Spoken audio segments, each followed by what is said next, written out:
ভট্ট রঘুনাথ শ্রীজীব গোপাল ভট্ট দাস রঘুনাথ আমি এই ছয়ে গোসাই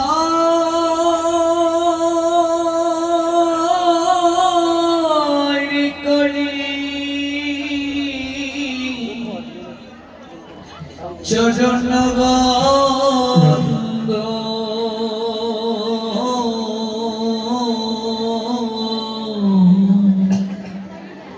যাহা হতে বিঘ্ন নাশ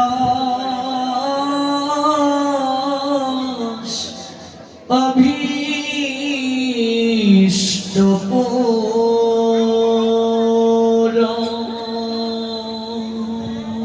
আমি এই ছয়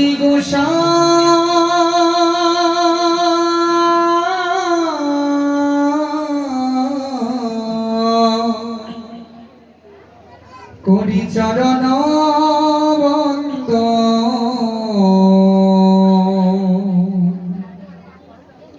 যাহা হতে বিঘ্ন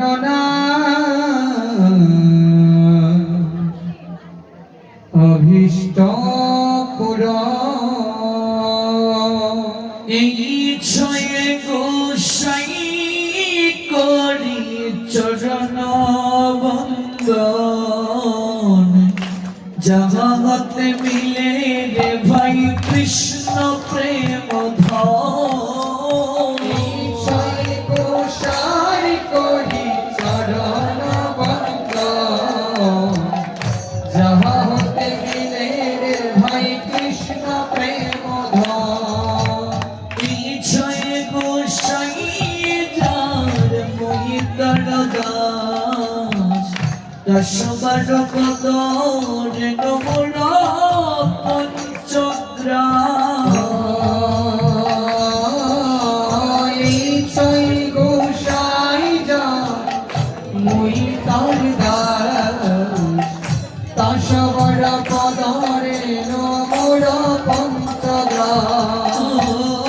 তাদের চরণ বিভক্ত শুনে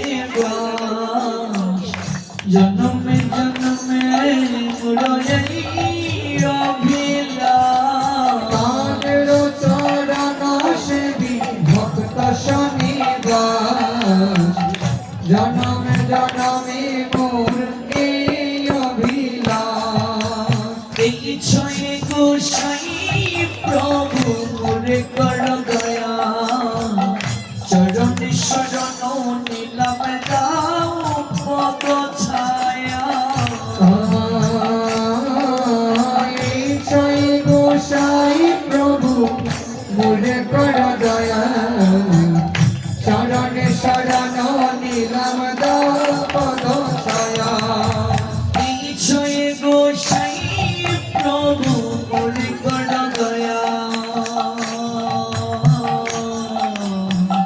মোরে করো মোরে কর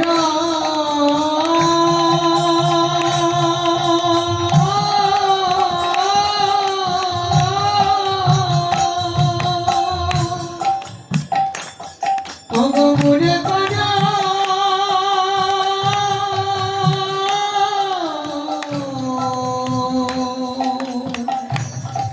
মোরে কর দয়া এই ছয় গোসাই প্রভু মোরে কর দয়া চরণে শরণ নিলাম দাও পদ ছায়া এই ছয় গোসাই যাবে ব্রজ কইলা দাস রাধা কৃষ্ণ নিত্য লীলা করিলাম প্রকাশ এই ছয় গোসাই যাবে ব্রজ কৈলাস রাধা কৃষ্ণ নিত্য লীলা করিলাম প্রকাশ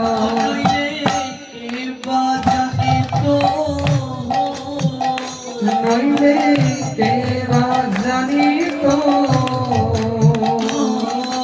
বৃন্দাবনের যুগল ভজন কে বা জানি তো বৃন্দাবনের যুগল ভজন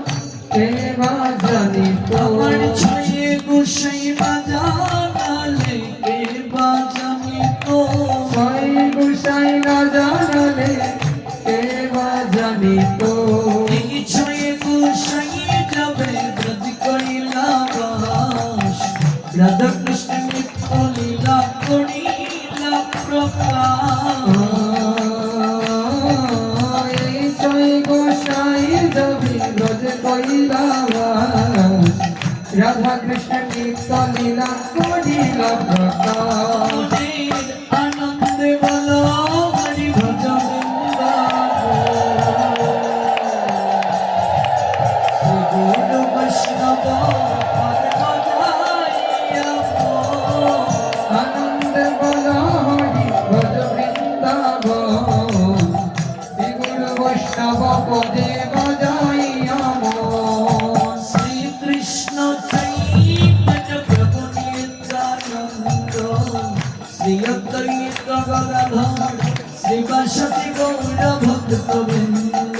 শ্রীকৃষ্ণ চৈতন্য প্রভু নিত্যানন্দ শ্রী অদ্বৈত গদাধর শিবসাদি গৌর ভক্তবৃন্দ হরে কৃষ্ণ কৃষ্ণ কৃষ্ণ হরে হরে হরে রাম রাম রাম হরে হরে হরে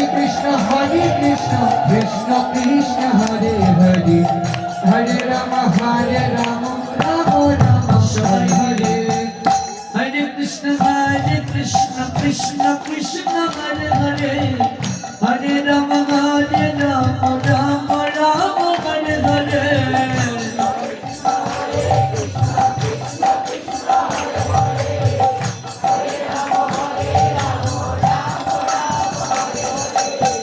এত ভক্ত সবার বদন থেকে যদি একটু করে কৃষ্ণ নামের ধ্বনি বের হয়, এই জগন্নাথ শ্রীমন্দিরে কৃষ্ণ নামের একটা কম্পন হয়ে যাবে। এই মনুষ্য জন্ম পেয়ে বাক শক্তি পেয়েও যারা কৃষ্ণ গুণ কীর্তন করে না, ওদেরকেই ভগবান বাকহীন করে বোবা করে পরবর্তীতে জন্ম দান করে। প্রাণ খুলে গাইতে হবে, এই দুর্লভ মনুষ্য জন্ম ব্যতীত আর কোন জন্মে এত মধুর স্বরে কৃষ্ণ গুণগান গাওয়া যায় না। তো গণরে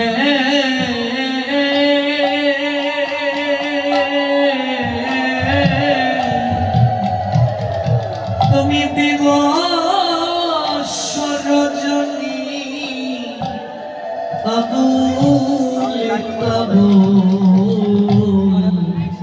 পছন্দ বাড়িতে পারো, তুমি পছাল পারিতে পারো। মনোরা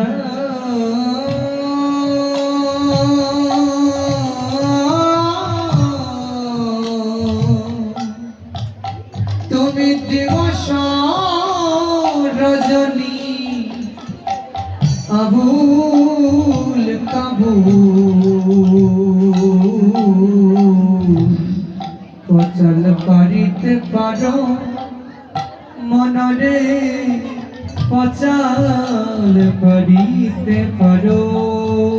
মনশিক্ষায় মহাজন বলছেন, ওরে ওই জ্ঞান মন, তুমি দিবস রজনী এক জায়গায় বসলে কত কথা তুমি বলো, কত আবুল তাবুল কথা তুমি বলো। মনরে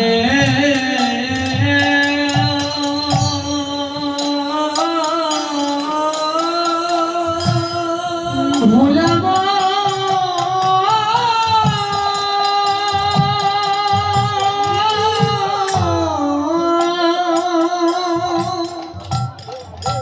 ওরে ভোলাবা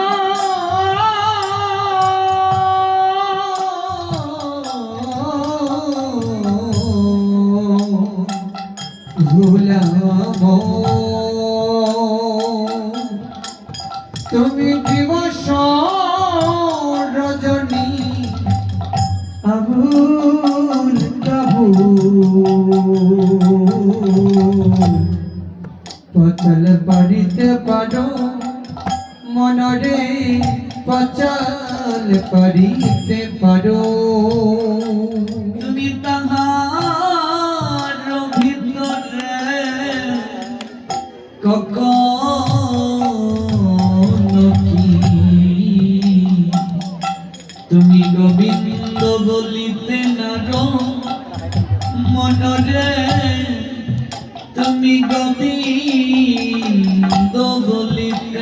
তুমি তাহার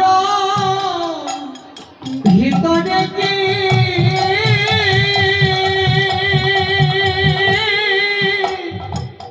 মনে রে গোবিন্দ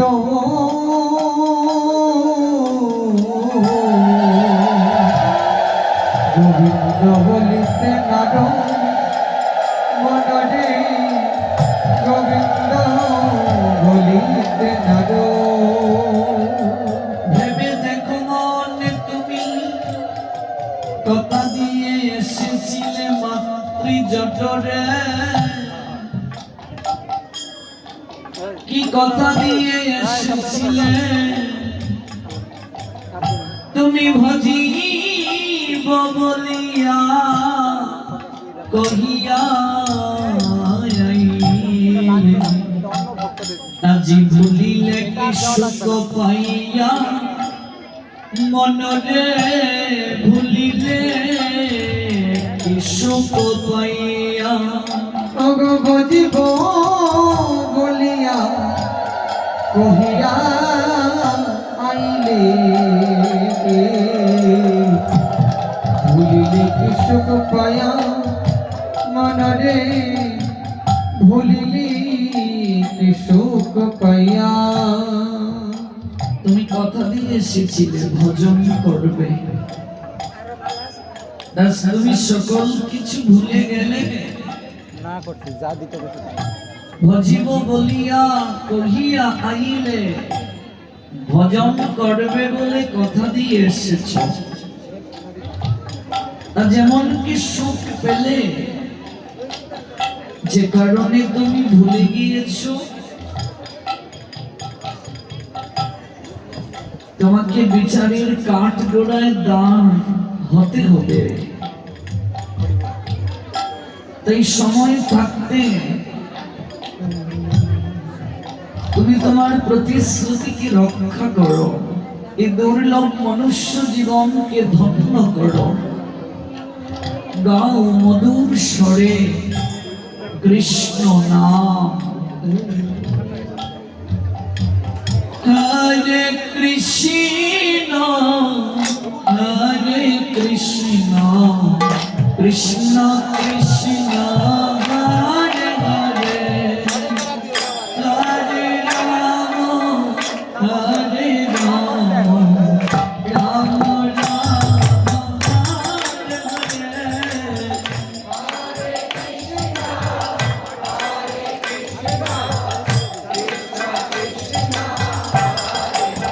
বলতে পারছে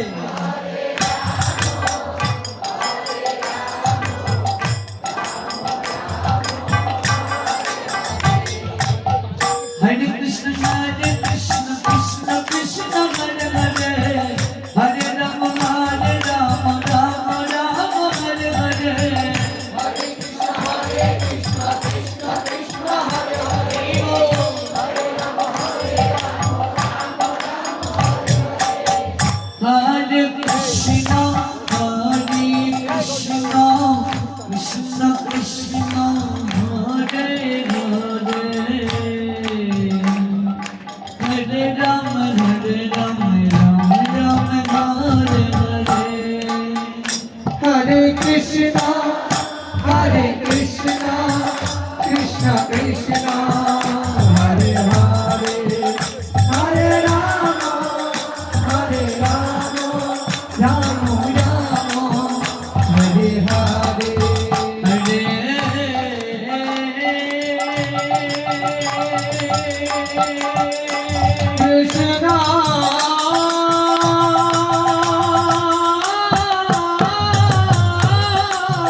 Hare Krishna, Krishna Krishna, Hare Hare, Hare Rama, Rama Rama, Hare Hare. Hare Krishna, Baba, এদিকে সাউন্ড করো।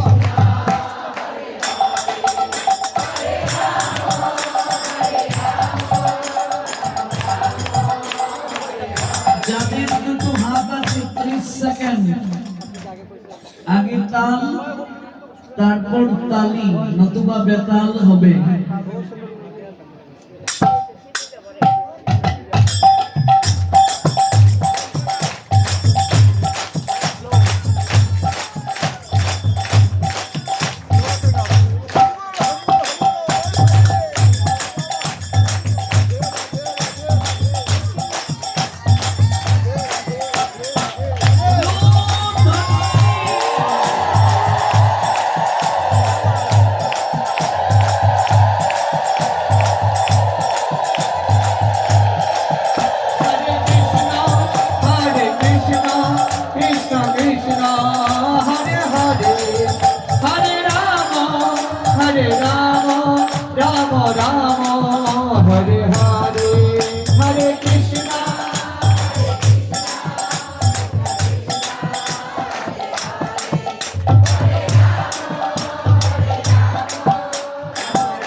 হরি বল হরি বল নিতাই গৌর হরি বল হরি বল হরি বল হরি বল হরি বল হরি বল হরি বল হরি বল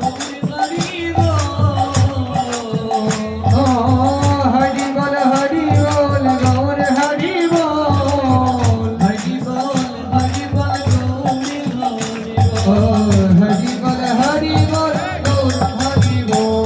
নিতাই গৌর হরি বল হরি বল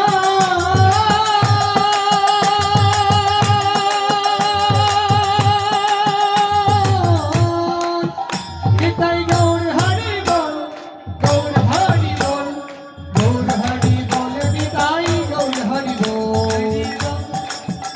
হরি বল হরি বল হরি বল নিতাই গৌর হরি বল হরি বল হরি বল হরি বল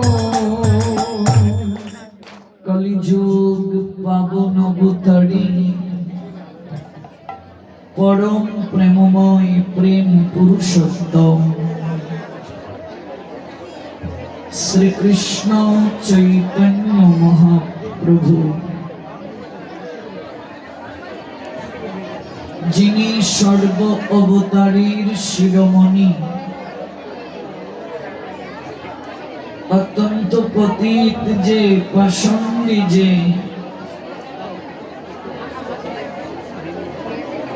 তাকেও যিনি প্রাণী না মেরে হরিনামামৃতে স্নাত করে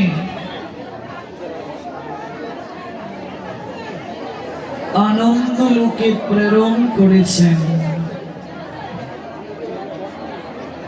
যার অবহিত কি করুণায়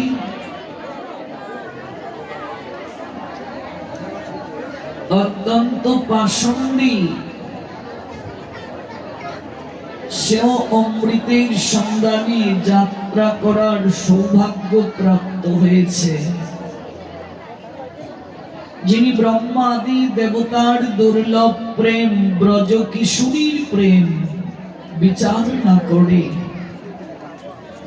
যেচে যেচে বিতরণ করেছেন, সেই শ্রীকৃষ্ণ চৈতন্য মহাপ্রভু আমাদের নয়ন পথের প্রতীক হন।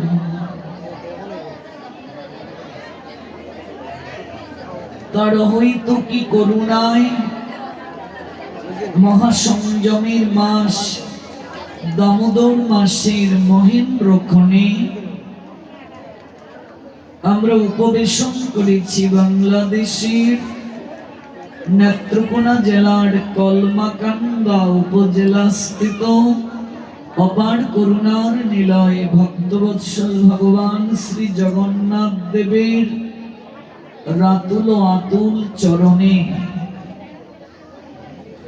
তার চরণ প্রান্তে উপবেশন করে শ্রবণ করছি অপ্রাকৃত গৌর গোবিন্দের তত্ত্ব সুধামৃত।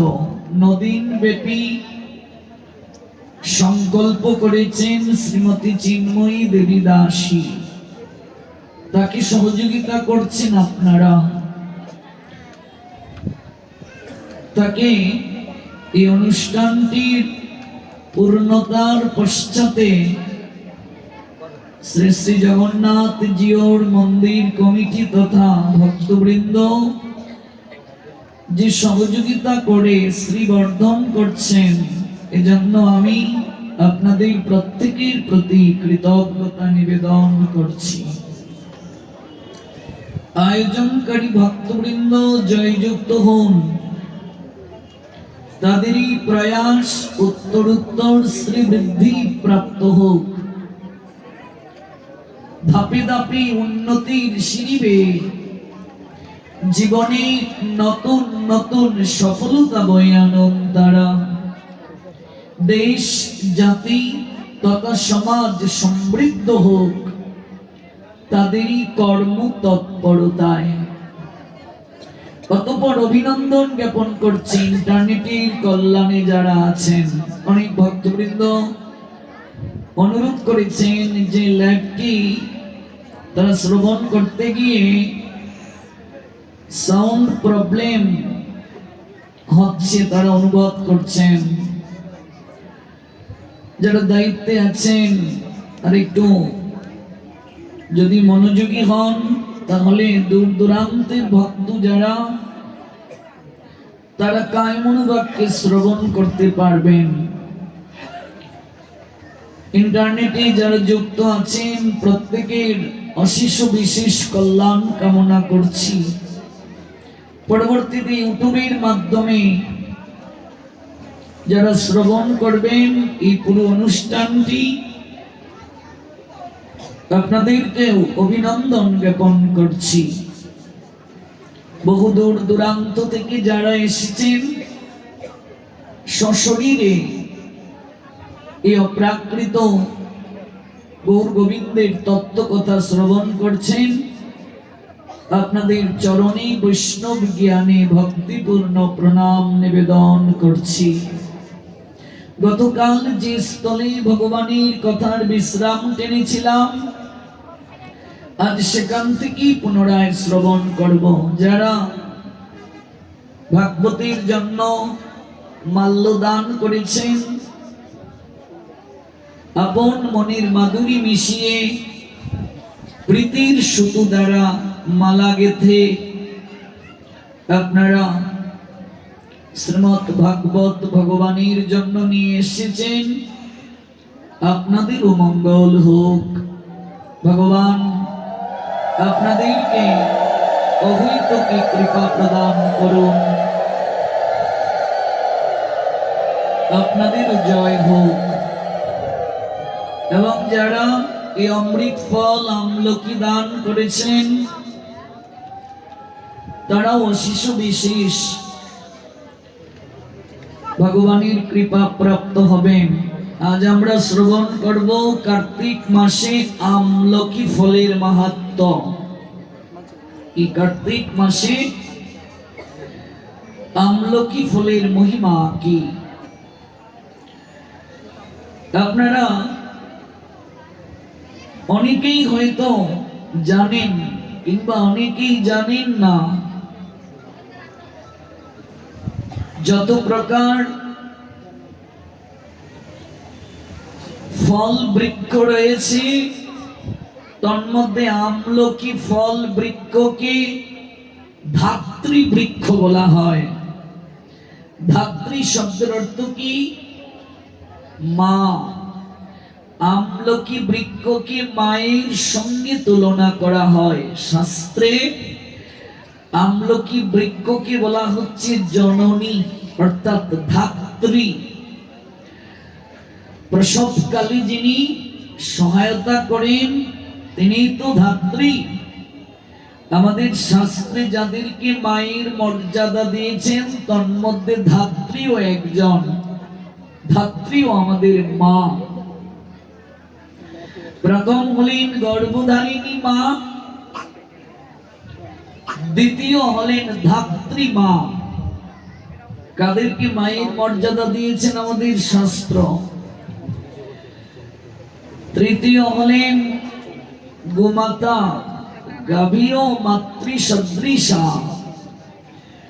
কারণ এই ব্রজধামে আমাদের ভগবান শ্রী গোবিন্দ তিনি যখন গোচারণ লীলা করেছেন তখন তিনি গাভীদের স্তনদুগ্ধ পান করেছেন। আর গাভীগণ জিহ্বা দ্বারা লেপন করেছেন, আদর করে দিয়েছেন গোবিন্দকে, চুমু দিয়েছেন। মা যেভাবে সন্তানকে আদর করে গাভীগণ তেমন করে আদর করেছেন। গোবিন্দ স্তনদুগ্ধ পান করেছেন গাভীর। খুব প্রিয় গোবৎস গাভী গোবিন্দের খুবই প্রিয়।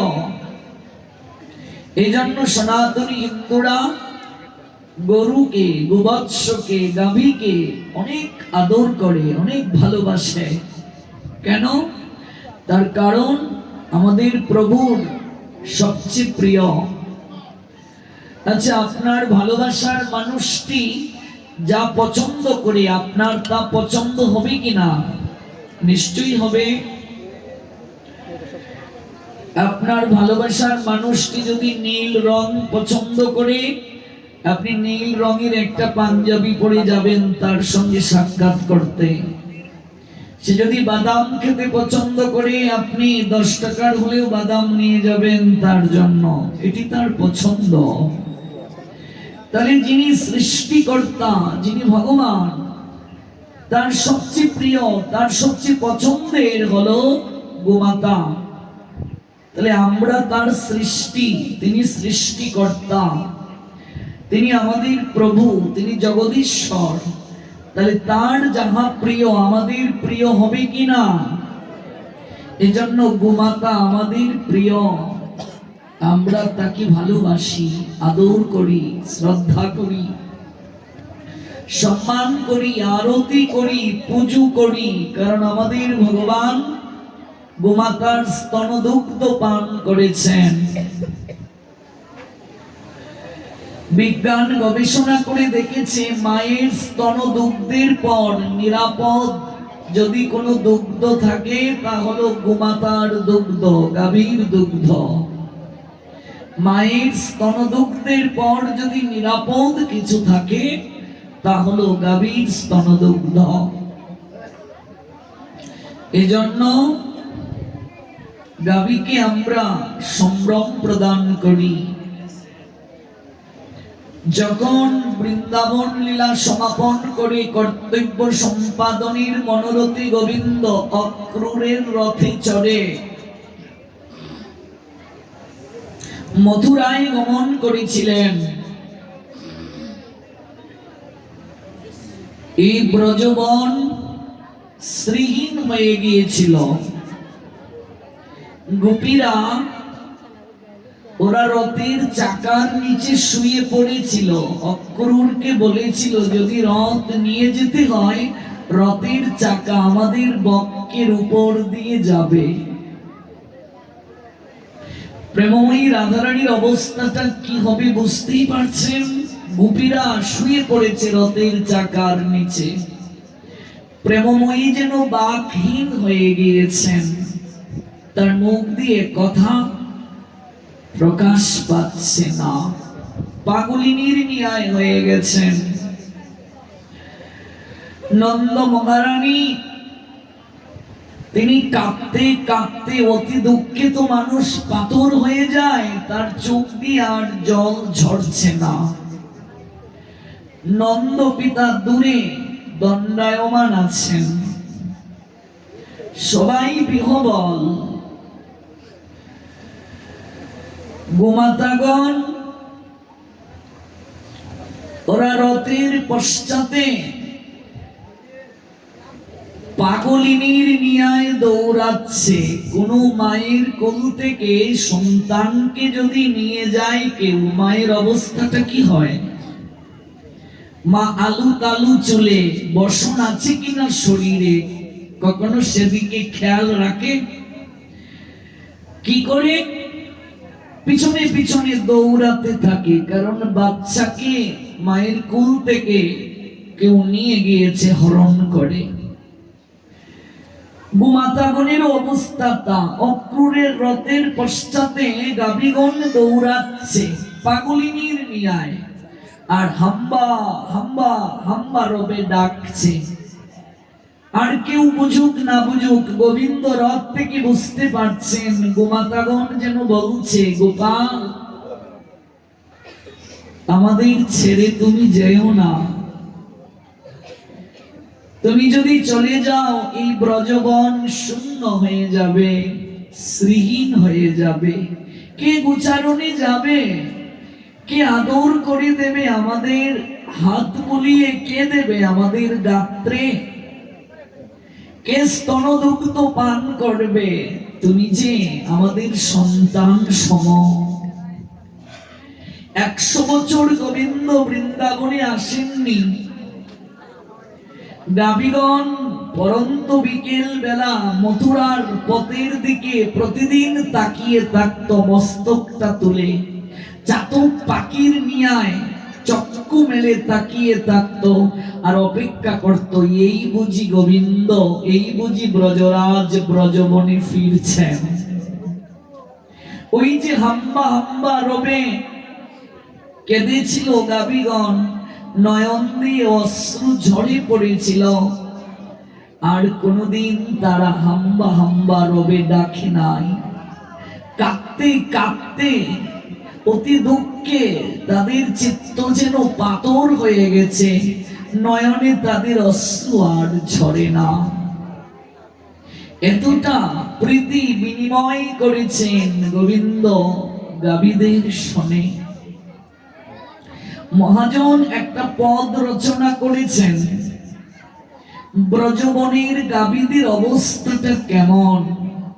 উদ্ধব যখন সংবাদ নিয়ে গিয়েছিলেন বৃন্দাবনে, তখন গোবিন্দ উদ্ধবকে জড়িয়ে ধরে বলেছিলেন, উদ্ধব সখা আমার, তুমি যখন বৃন্দাবনে যাবে সর্বপ্রথমেই তুমি ওই গোমাতাদেরকে আলতু করে ডান হস্ত দ্বারা আদর করে দিও, পরশ বুলিয়ে দিও, আর তাদের মস্তকে হাতটা বুলিয়ে দিয়ে, গলায় হাতটা বুলিয়ে দিয়ে কেঁদে কেঁদে বলিও কানে কানে, আমি গোবিন্দ তাদেরকে ভুলি নাই, আমি মথুরার রাজসিংহাসনে বসে আছি, কিন্তু আমি একদিনও মাখন খাইনি, আমি একদিনও ননি খাইনি, আমি ননি মাখন এই দৃষ্টিতে অবলোকনও করিনি, আমি ভুলিনি। আজ কর্তব্যের তাগিদে আমি মথুরার রাজসিংহাসনে আছি, কিন্তু আমার মনটা পড়ে আছে মধুময় শ্রী বৃন্দাবনে। আমি রাখাল রাজা হয়ে থাকতে পছন্দ করি, আমি মথুরার রাজা মথুরানাথ হতে চাই না, আমি বৃন্দাবনেশ্বর ব্রজরাজ হয়ে থাকতে চাই। মহাজন আক্ষেপ করে লিখেছেন, ব্রজবনে গাভীদের অবস্থানটা কেমন জানিয়েছেন, উপলব্ধি করিয়েছেন। হগয়নুনেতে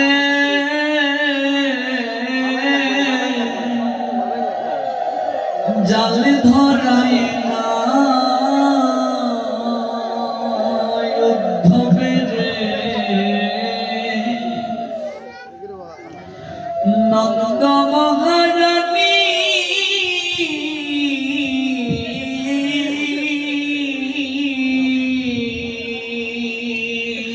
অবয়নেতে জাল ধরাই না উদ্ধব রে নন্দ মহারানী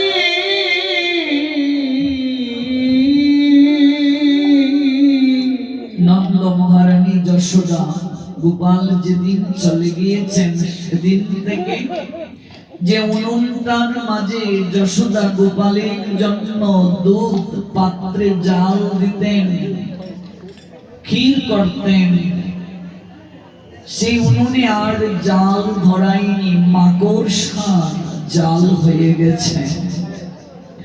হগো উনুনেতে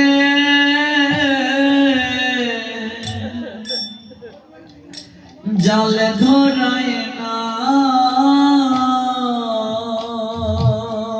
উদ্ধবের নন্দ মহারানী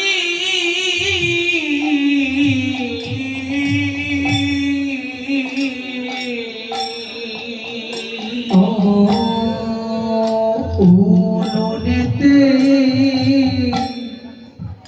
জাল ধরাই না উদ্ধব রে নন্দ মহারানী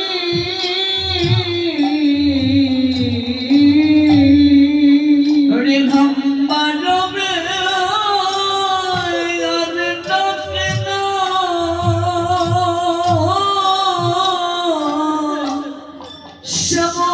শ্যামলিত বলি রে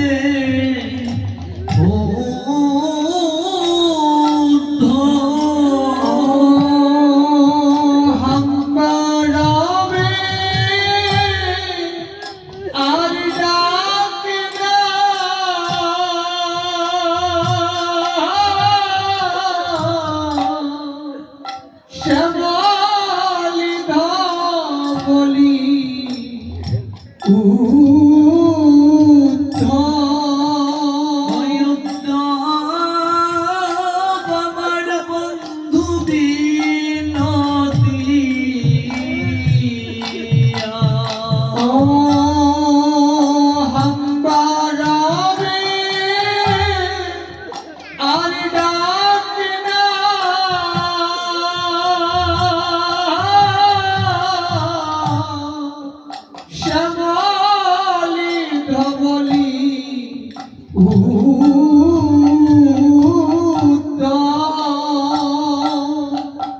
আমার বন্ধু বিনোদিয়া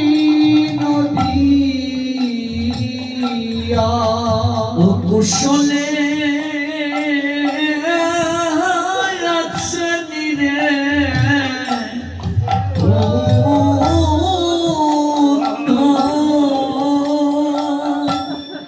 উদ্ধব আমার বন্ধু বিনোদিয়া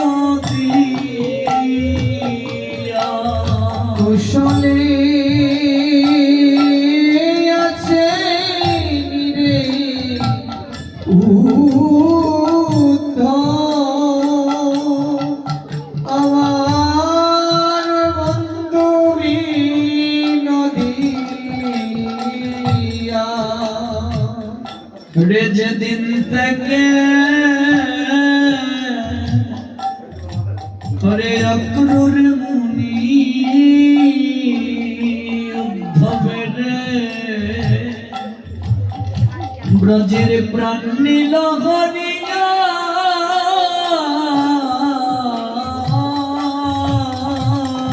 ও যেদিন হতে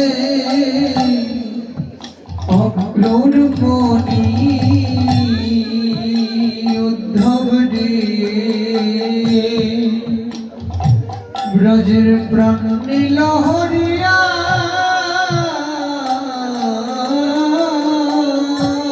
সেদিন থেকে ব্রজের শোভা গেছে মলিন হইয়া সেদিন হতে ব্রজের শোভা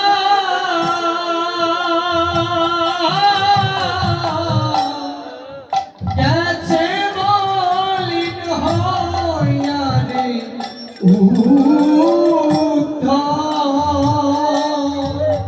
আমার বন্ধু বিনোদিয়া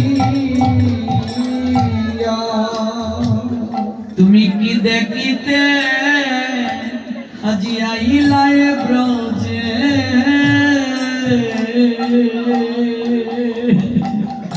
হই উদ্ধবের তুমি কি যাইবায় দেখিয়া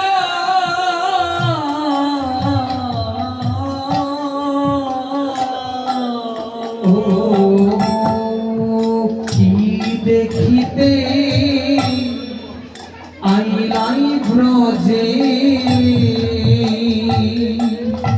উদ্ধব রে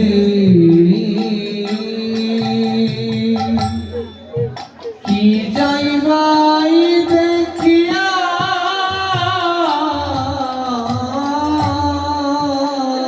তুমি গিয়া কইও বন্ধুরি নিকট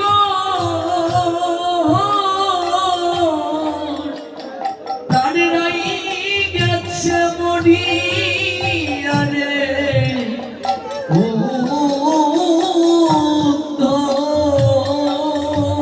ও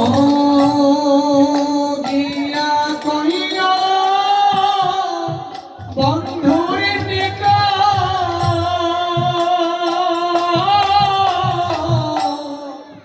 রাই গেছে মরিয়া রে ওই উদ্যম আমার বন্ধু বিনোদিয়া ও গিয়া কইয়া বন্ধুর নিকট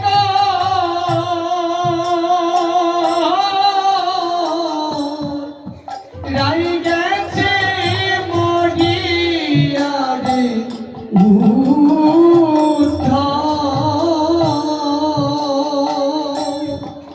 আমার বন্ধু বিনোদিয়া প্রেমময়ী কেঁদে কেঁদে বলছেন কদমে তলায় বনইটাছে যে কদম বৃক্ষের মূল থেকে শ্যামসুন্দর বাঁশি বাজাতো সেই গাছটার নিচে বন উঠে গেছে ভুজঙ্গে আশ্রয় লই আছে রে।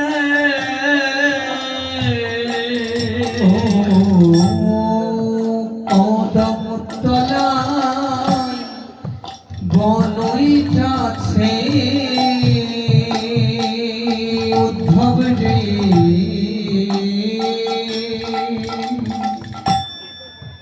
ভুজঙ্গে আশ্রয় লয়াছে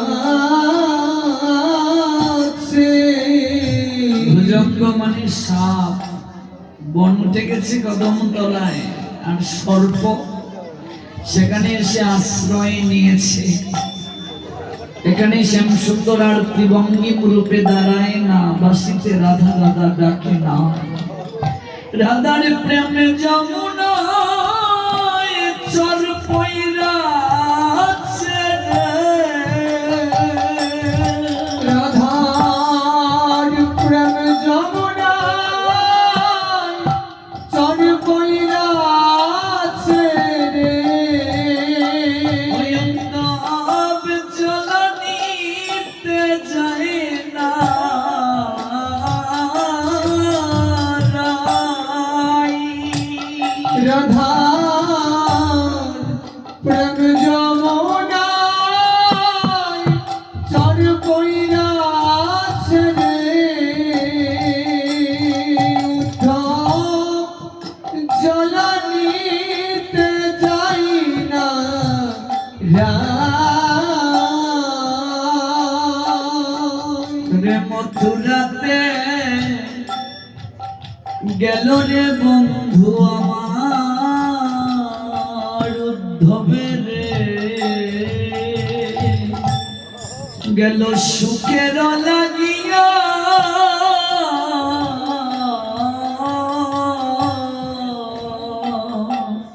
ও মথুরাতে গেল রে বন্ধু উদ্ধব রে।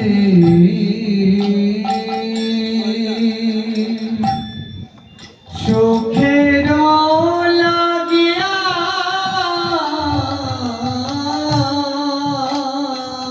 আমার যে থইয়া গেল পাগলি বানাইয়া।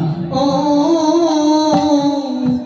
আমারে যে কইয়া গেল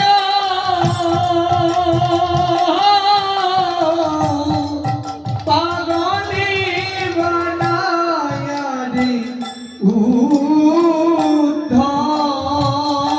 আবার কোনদিন সুযোগ হলে আমরা উদ্ধব সংবাদ শুনবো, আমরা সেদিকে যাব না। আমাদের প্রসঙ্গ গাবিগণ আমাদের মাতৃ তুল্যা, মায়ের ন্যায়। গোবিন্দ মাতৃ জ্ঞান করেছেন। একটা পদ গাইতে গিয়ে, এগুলো তো ব্রজ কথা ভালোই লাগে, কয়েকটা পদ আপনাদের শ্রবণ করালাম। গাবিগণ হাম্বা হাম্বা রবে আর ডাকে নাই। ওই গাবি ও মাতৃ সদৃশা। আর কে? ধাত্রী আমাদের মা, গর্ভধারিণী মা, গাভী মা। আর ব্রাহ্মণের যিনি পত্নী, আমাদের যিনি কুলপুরোহিত, সেই ব্রাহ্মণের পত্নী ও মাতৃ সদৃশা। আর কে? গুরু পত্নী, গুরুদেবের স্ত্রী, তিনিও মাতৃ সদৃশা। কেউ যদি গুরু পত্নীকে মাতৃতুল্য জ্ঞান না করে অন্য দৃষ্টিতে অবলোকন করে, তার নিম্ন গতি প্রাপ্তি হবে। ইন্দ্র এই ভুল কার্যটি করেছিল। ভগবান ইন্দ্রকে দিয়ে একটা শিক্ষা দিলেন জগৎকে। ইন্দ্র দেবগুরু বৃহস্পতির স্ত্রীর দিকে অন্য দৃষ্টিতে তাকিয়েছিল, যার কারণে তার শুকর যোনি প্রাপ্তি হয়েছিল। দেখালেন গুরুপত্নী মাতৃতুল্যা। ইন্দ্র কি জানেন না? জানেন, কিন্তু এই চরিত্রটা বেছে নিলেন ভগবান তাকে দিয়ে জগৎকে শিক্ষা দেওয়ার জন্য। আর কে? আর হলেন এই রাজ্য যিনি পরিচালনা করবেন, তার যিনি স্ত্রী, তিনিও মাতৃ সদৃশা। যদি পুরুষ পরিচালনা করেন, তার স্ত্রী মাতৃ সদৃশা। কোন নারী পরিচালনা করলে তিনি মাতৃ সদৃশা। সনাতন শাস্ত্র তাদেরকে মাতৃ জ্ঞান করেছে। আর বৃক্ষের মাঝে আমলকি বৃক্ষ হলো মাতৃ সদৃশা। বুঝলে? এই বৃক্ষকে বলে ধাত্রী বৃক্ষ। অনেকের বাড়িতেই হয়তো আছে, কিন্তু আমরা অনেকেই এই আমলকির মহিমা জানি না। আজকে জানার পর অন্তত একটি হলেও বৃক্ষ বাড়িতে লাগাবেন।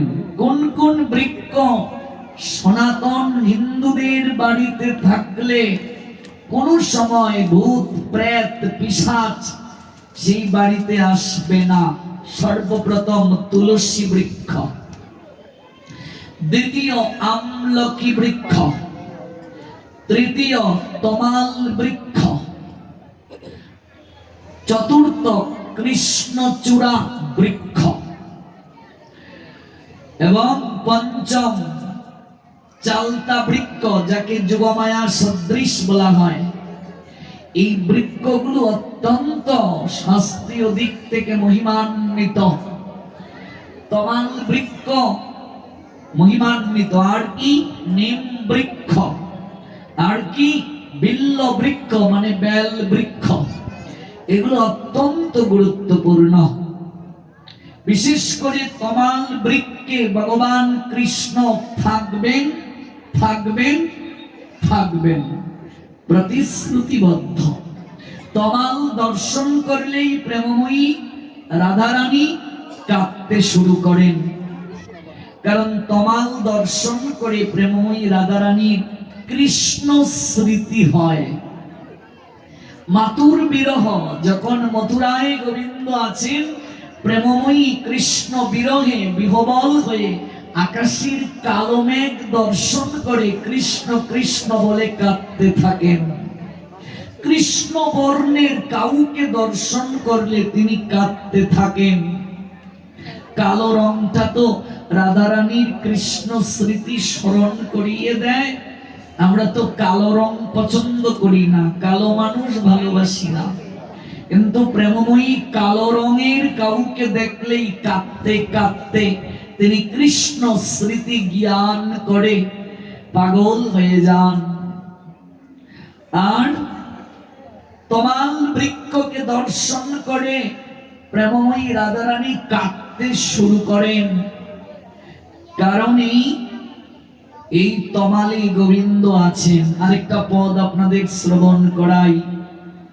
প্রেমময়ী শ্রীমতী রাধারানী কৃষ্ণ বিরহে বিহবল হয়ে কাঁদতে কাঁদতে প্রিয় সখী ললিতাকে জড়িয়ে ধরে বলছেন, সখী ধরো গো আমায়। কৃষ্ণ অনুরাগে বুঝি আমার প্রাণ যায়। সখী ধরো গো আমায়,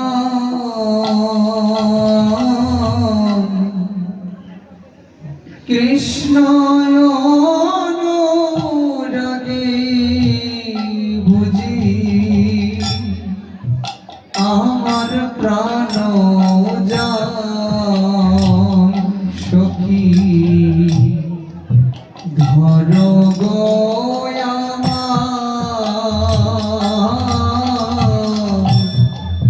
কৃষ্ণ অনুরাগে বুঝি আমার প্রাণ যায়। ও সখী গো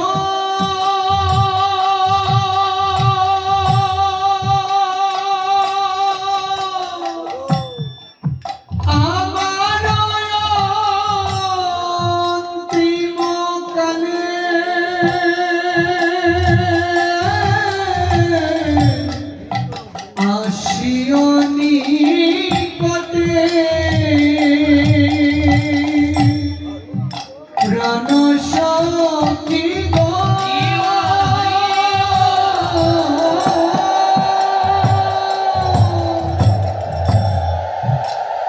আমার অন্তিম কালে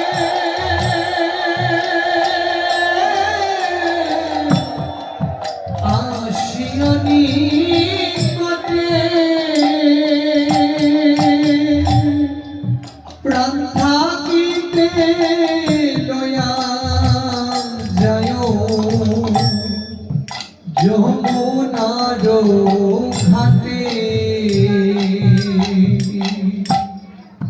কৃষ্ণ নামটি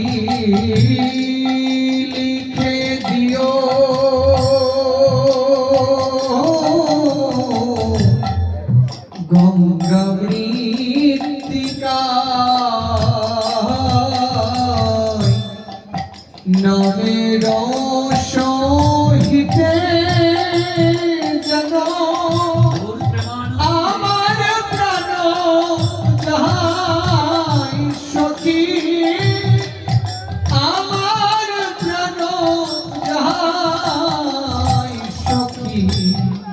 ধরো গো আমায়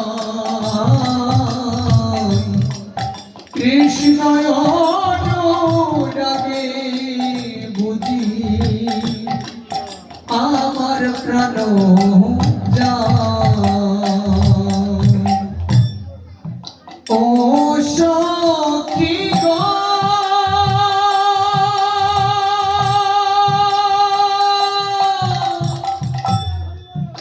না পড়িও না কাটিও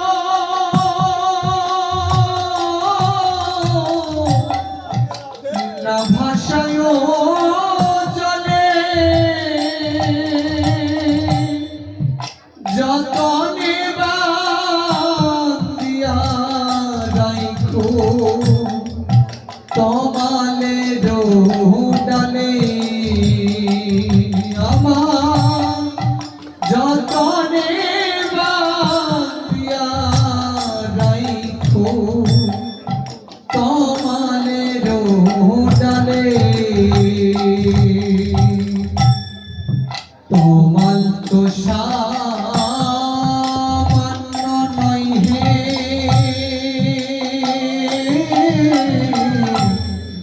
কৃষ্ণ বর্ণ হয়, সেই কমালে আছে কৃষ্ণ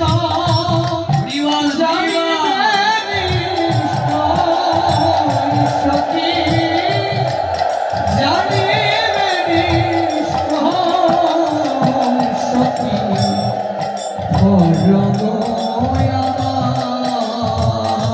আমায় কৃষ্ণ অনুরাগে বুঝি আমার প্রাণ যায়। তমাম বৃক্ষ যদি গৃহে থাকে তাহলে গোবিন্দ আপনার গৃহে থাকবেন, প্রতিশ্রুতিবদ্ধ। সেই তমালে আছেন কৃষ্ণ, জানিও নিশ্চয়। আর কি কদম্ব বৃক্ষ অত্যন্ত গুরুত্বপূর্ণ। এই বৃক্ষগুলো যদি কারো বাড়িতে থাকে, নেগেটিভ এনার্জি, নেতিবাচক শক্তি তার বাড়িতে থাকবে না। শাস্ত্রীয় দিক থেকে এই বৃক্ষগুলো অনেক গুরুত্বপূর্ণ। আমরা আজ শ্রবণ করব আমলকি বৃক্ষ নিয়ে। যদি কোনদিন সুযোগ হয় ধারাবাহিক ভাবে আমরা এক একটা বৃক্ষের আবির্ভাব, তত্ত্ব, মহিমা জানতে পারবো। আমাদের আজকের আলোচ্য বিষয় কার্তিক মাসে আমলকির মাহাত্ম্য। এই আমলকি বৃক্ষ কোথা থেকে এলেন, কোথা থেকে আবির্ভূত হলেন আমলকি? শৌনকাদি ঋষিগণ প্রশ্ন করছেন সূত মুনিকে, উত্তর দিচ্ছেন সূত মুনি। কার্তিক মাসের শুক্লা চতুর্দশী তিথিতে আমলকি বৃক্ষের পূজা করবে। সূত মুনি বলছেন কার্তিক মাস শুক্লা চতুর্দশী তিথি, সেই তিথিতে শৌনকাদি ঋষিগণকে সূত মুনি বলছেন আমলকি বৃক্ষের পূজা করবে। এই বৃক্ষ হলো দিব্য বৃক্ষ। এই বৃক্ষ দর্শন, স্পর্শ, স্নান, আরতির দ্বারা মহাপাতক তার পাপকে নাশ করতে পারে। মানবগণ বৈকুণ্ঠ চতুর্দশী তিথিতে আমলকি বৃক্ষের ছায়ায় কার্তিক মাসে ভগবান রাধা দামোদরের পুজো করবে এবং আমলকি বৃক্ষকে 108 বার কার্তিক মাসে পরিক্রমা করবে। সূত মুনি বলছেন তারপর সাষ্টাঙ্গে প্রণাম দেবে 3 বার।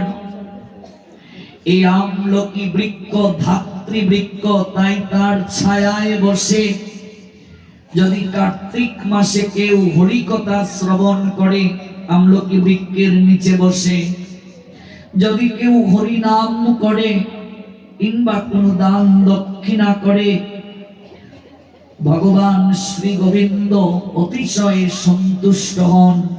সে যদি মহাপাতকীয় হয়, অন্তিম কালে ভগবান শ্রী হরি তাকে বৈকুণ্ঠ গতি প্রদান করেন। এবার শূন্যকাদি ঋষিগণ প্রণাম দিয়ে বলছেন সুতমুনিকে, হে মুনিগণ, আপনি আমলকি বৃক্ষের এত মহিমা বললেন, কোথা থেকে আবির্ভূত হলো এই বৃক্ষ, কেন এই বৃক্ষের এত মহিমা? এবার সুতমুনি বলছেন, তাহলে শ্রবণ করো, এই আমলকি বৃক্ষ কোথা থেকে এলো? আমলকি বৃক্ষের জন্ম হয়েছে ব্রহ্মার নয়নের জল থেকে। ব্রহ্মার নয়নের জল থেকে আমলকি বৃক্ষের সৃষ্টি হয়েছে। কেন ব্রহ্মার নয়নে জল এলো? ব্রহ্মার নয়ন থেকে জল নির্গত হওয়ার পশ্চাতে কারণ কি মুনিবর? সুতমুনি বলছেন, ব্রহ্মা ক্রন্দন করছেন ভগবান শ্রী হরির জন্য। পুরাকালে একার্ণব জলে স্থাবর জঙ্গম দেবতা, অসুর এবং সকল সৃষ্টি যখন বিনাশ প্রাপ্ত হয়, ব্রহ্মা তখন মহামন্ত্র জপ করেন। প্রভুর দর্শনের আকাঙ্ক্ষায় তিনি ব্যাকুল হয়ে কাঁদতে থাকেন। মহাবিষ্ণু ব্রহ্মাকে সাক্ষাৎ প্রদান করেন। ব্রহ্মার নয়ন থেকে অশ্রু বর্ষণ হচ্ছে প্রভুর বিরহে, প্রভুর দর্শনের আকাঙ্ক্ষায় তিনি ক্রন্দন করছেন। যখন ভগবান বিষ্ণুকে দর্শনের আকাঙ্ক্ষায় ব্রহ্মা কাঁদছেন, সর্বপ্রথম ওই নয়ন থেকে জলবিন্দু যখন গড়িয়ে পড়ছে, ভূমিতে যখন পড়ল, ওই জলবিন্দু থেকে একটা বৃক্ষের সৃজন হলো। এটা হচ্ছে সৃষ্টির প্রথম কথা। মনে রাখবেন, এই যে আমরা মানুষ, এই মনুষ্য সৃষ্টির পূর্বে ব্রহ্মা যা কিছু সৃষ্টি করেছেন, সকল সৃষ্টির পূর্বে সর্বপ্রথম ব্রহ্মা সৃষ্টি করেছেন আমলকি বৃক্ষকে। আমলকি বৃক্ষ সর্বপ্রথম সৃষ্টি তত্ত্বে ব্রহ্মা সৃষ্টি করেছেন, এবং তা সৃষ্টি হয়েছে তার নয়নের জলবিন্দু থেকে। সেই বিন্দু হইতেই মহাতরু ধাত্রী, ক্ষণকাল মধ্যেতেই স্বয়ং উৎপত্তি, বহু শাখা প্রশাখা ও নত ফল ভারে, প্রথম প্রধান সর্ব তরুর মাঝারে। এই আমলকি সৃষ্টি করার পরেই ব্রহ্মা অন্য সকল জীবকে সৃষ্টি করলেন। তারপর দেবতাগণ সেই আমলকি বৃক্ষের নিকটে এলেন, দর্শন করে বিস্মিত হলেন। তখন আকাশে দৈববাণী হলো, হে এই মহাবৃক্ষ আমলকি নামে খ্যাত হবে। যখন বৃক্ষটা হলো একেবারে ফলভারে নত দাঁড়িয়ে আছি, ব্রহ্মার নয়নের জল ভূমিতে পড়ার পর বৃক্ষটা সৃজন হলো, ফলভারে নত হয়ে দাঁড়িয়ে আছে। দেবতাগণ তখন সেই বৃক্ষের নিচে এসে দাঁড়ালেন আর বলছেন, আহা কি চমৎকার বৃক্ষ, কি নাম এই বৃক্ষের? ব্রহ্মাকে বলছেন, কোথা থেকে এই বৃক্ষ এলো? তখন আকাশে দৈববাণী হলো, হে দেবগণ, এই বৃক্ষের নাম আমলকি। এই বৃক্ষকে বৈষ্ণব জ্ঞানে তোমরা প্রণাম করবে। দেবতাগণকে বলছেন দৈববাণীতে, এই বৃক্ষকে বৈষ্ণব জ্ঞানে প্রণাম দেবে। সকল বৃক্ষের মাঝে আমলকি হলো শ্রেষ্ঠ। তুলসী তো আলাদা, তিনি স্বয়ং দেবী। তিনি হলেন গোবিন্দের প্রেয়সী। বাকি যত বৃক্ষ আছে ওই বৃক্ষের মাঝে মনে রাখবে আমলকি হলো শ্রেষ্ঠ বৃক্ষ। এবং কেউ যদি কেবল আমলকি বৃক্ষ বলে প্রণাম দেয়, দর্শন না করে কেবল মনে মনে বলছে আমলকি বৃক্ষ, আর করজোড়ে প্রণাম দেয়, একটা গাভী দান করলে যে ফল হয়, কেউ যদি আমলকি বৃক্ষ এটি উচ্চারণ করে যদি প্রণাম দেয়, একটা গাভী দান করলে যে পুণ্য হয় সেই পুণ্য তার লাভ হয়।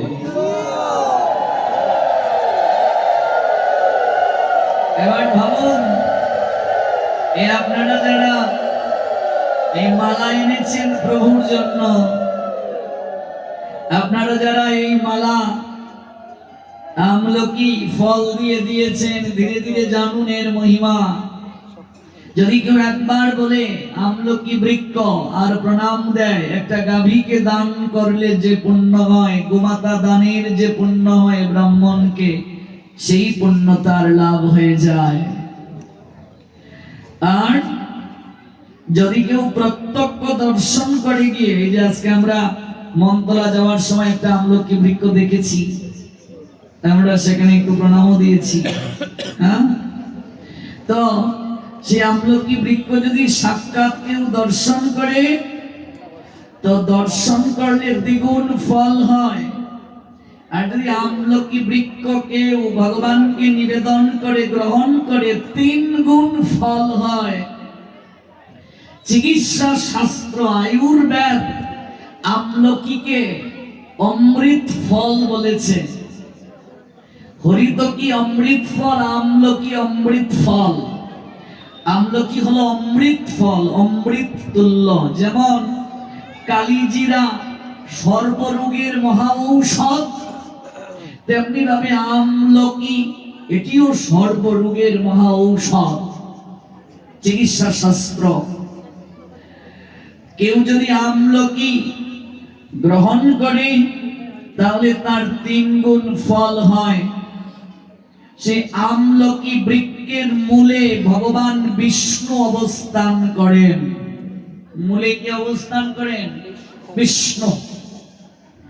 আমলকি বৃক্ষের ঊর্ধ্বে ব্রহ্মা অবস্থান করেন, যেহেতু তার নয়নের জল থেকে এই বৃক্ষের সৃজন হয়েছে।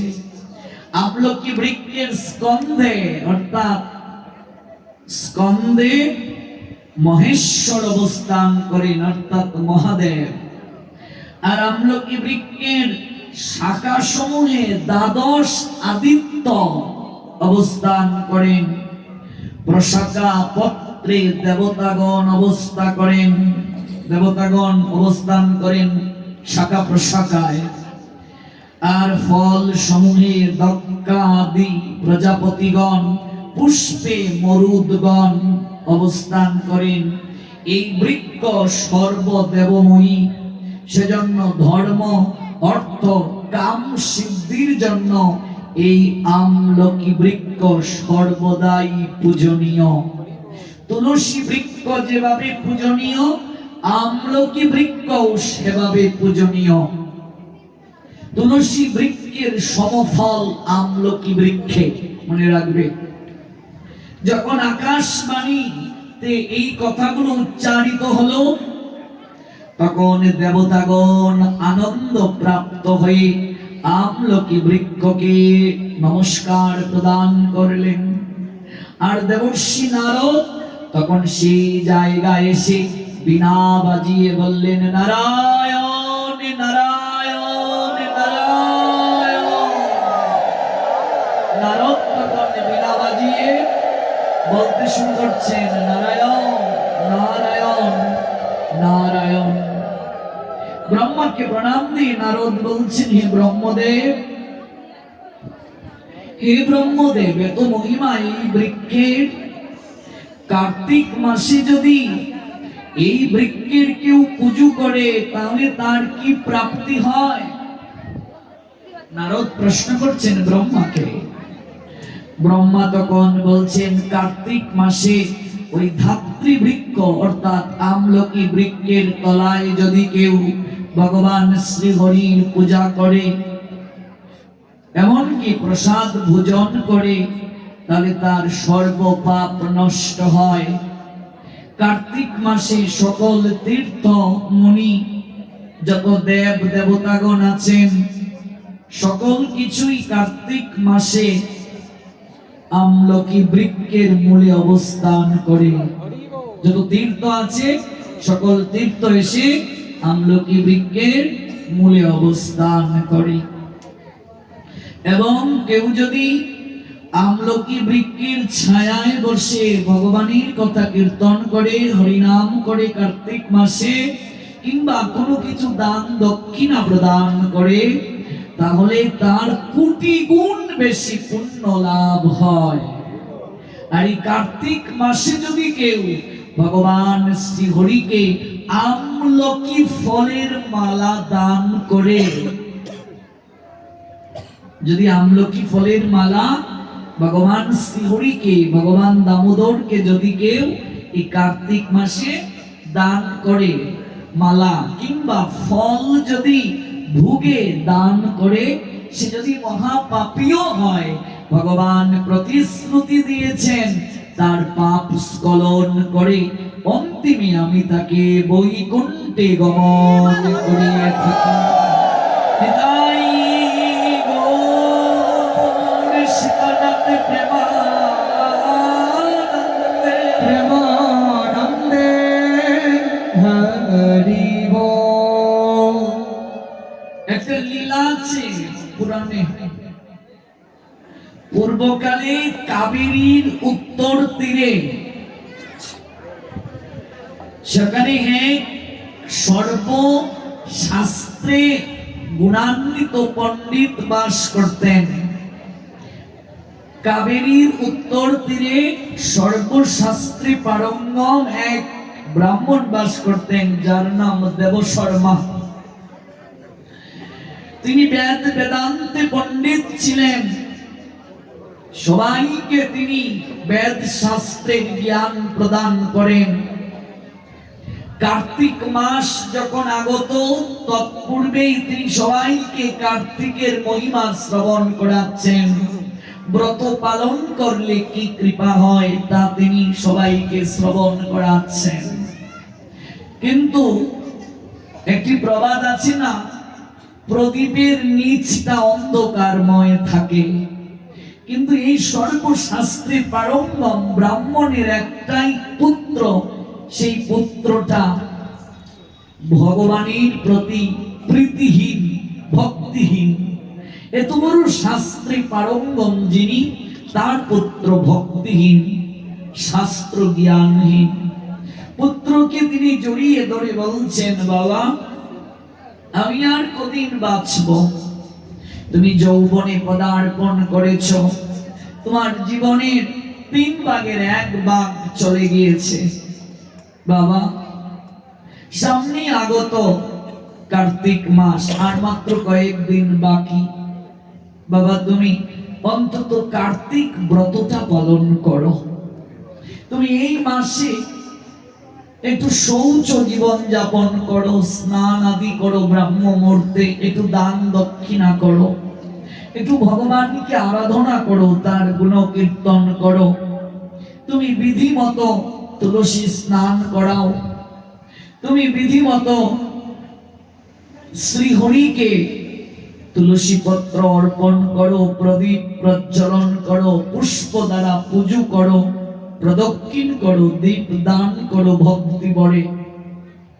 তাহলে তোমার অনেক কৃপা হবে, পুণ্য হবে। পুত্র চেঁচিয়ে তার পিতাকে বলছে, আমি কার্তিক মাস মানি না, এগুলো ভণ্ডামি, এগুলো আমি বিশ্বাস করি না, এগুলো আমি মানি না। পিতা কর্ণ ধরে বলছেন, শ্রী বিষ্ণু, শ্রী বিষ্ণু, শ্রী বিষ্ণু। এমন পুত্র আমার ঘরে যে ভগবান বিশ্বাস করে না, শাস্ত্র আদি বিশ্বাস করে না, এমন পুত্র থাকার থেকে না থাকা ভালো। দুষ্ট গরু থেকে শূন্য গোয়াল থাকা ভালো। বের হয়ে যা তুই আমার চোখের সামনে থেকে, তোর প্রতিচ্ছবি মুখচ্ছবি আমি দর্শন করতে চাই না। যে ব্যক্তি শ্রীহরিপ্রিয় কার্তিক মাসকে অবজ্ঞা করে সে স্বয়ং প্রভু শ্রীহরিকে অবজ্ঞা করে। এরকম ভগবান অবজ্ঞাকারীকে আমি পুত্র জ্ঞান করি না, স্বীকার করি না। ঘর থেকে তুই বের হয়ে যা। শোন, আমি তোকে অভিসম্পাদ দিচ্ছি। এই দুর্লভ মনুষ্য জন্ম তুই লাভ করেছিস হরি ভজন করার জন্য। মানুষ জন্মে একমাত্র যথাযথভাবে হরি আরাধনা করা যায়, আর কোনো জন্মে সেটি সম্ভব নয়। আর তুই এই জন্ম প্রাপ্ত হয়ে বিনা ভজনে কাটিয়ে দিয়েছিস, শ্রী হরিপ্রিয় মাসকে পর্যন্ত অবজ্ঞা করেছিস। যা, তোর আর মনুষ্য জন্মে থাকার অধিকার নাই। তুই মুশিক কুলে জন্ম গ্রহণ কর। একটা মুশিক কুলে তুই জন্ম নে। এই মনুষ্য জন্মে তোর আর থাকার অধিকার নাই। আমি যদি সদাচারী ব্রাহ্মণ হয়ে থাকি, আমি যদি বেদ পাঠ করে থাকি, দান দক্ষিণা করে থাকি, নিত্য যদি গায়ত্রী জপ করে থাকি, আমার যদি কোনো পুণ্য থাকে, সেই পুণ্যের অধিকারে আমি তোকে অভিশাপ দিলাম। আমি যদি সত্যিকার অর্থে শ্রী হরিকে ভালোবেসে থাকি, সঙ্গে সঙ্গে তোর মুশিক কুলে জন্ম হবে। বাবা হয়ে অভিশাপ দিয়ে দিলেন। শাস্ত্র বলছেন সেই পুত্র পুত্র নয় যে পুত্র ভগবানের ভজন করে না। পুত্র মূত্র একই জায়গা থেকে নির্গত হয়। পুত্র মূত্র এক জায়গা থেকেই নির্গত হয়। সেই পুত্র মূত্র তুল্য যে পুত্র পিতৃ বাক্য পালন করে না, ধর্ম রক্ষা করে না, পিতা মাতাকে উদ্ধার করার জন্য পিণ্ড দান করার যোগ্যতা রাখে না, সে পুত্র নয়, মূত্র তুল্য। তুই মুশিক কুলে জন্মগ্রহণ কর। পিতা হয়ে অভিশাপ দিয়ে দিলেন। আমি যদি তোকে শাস্তি প্রদান না করি, এই জগতের লোক বলবে আমি মুহান্দ, আমি পুত্র স্নেহে, সন্তান স্নেহে অন্ধ। এই জন্য আমি তোকে অভিশাপ দিলাম, যা তুই মুশিক কুলে জন্মগ্রহণ কর। সদাচারী ব্রাহ্মণ, শাস্ত্রে পারঙ্গম, অলৌকিক ক্ষমতার অধিকারী, যার কারণে অভিশাপ যখন প্রদান করলেন, পুত্র কাঁদতে কাঁদতে পিতার দুটো চরণ জড়িয়ে ধরে বলছে, তুমি আমার জন্মদাতা পিতা হয়ে আমায় অভিশাপ দিয়ে দিলে, আমার নিম্ন কুলে জন্ম হওয়ার অভিশাপ দিয়ে দিলে, আমার মুশিক কুলে জন্ম হবে এমন একটা অভিশাপ তুমি আমায় দিতে পারলে।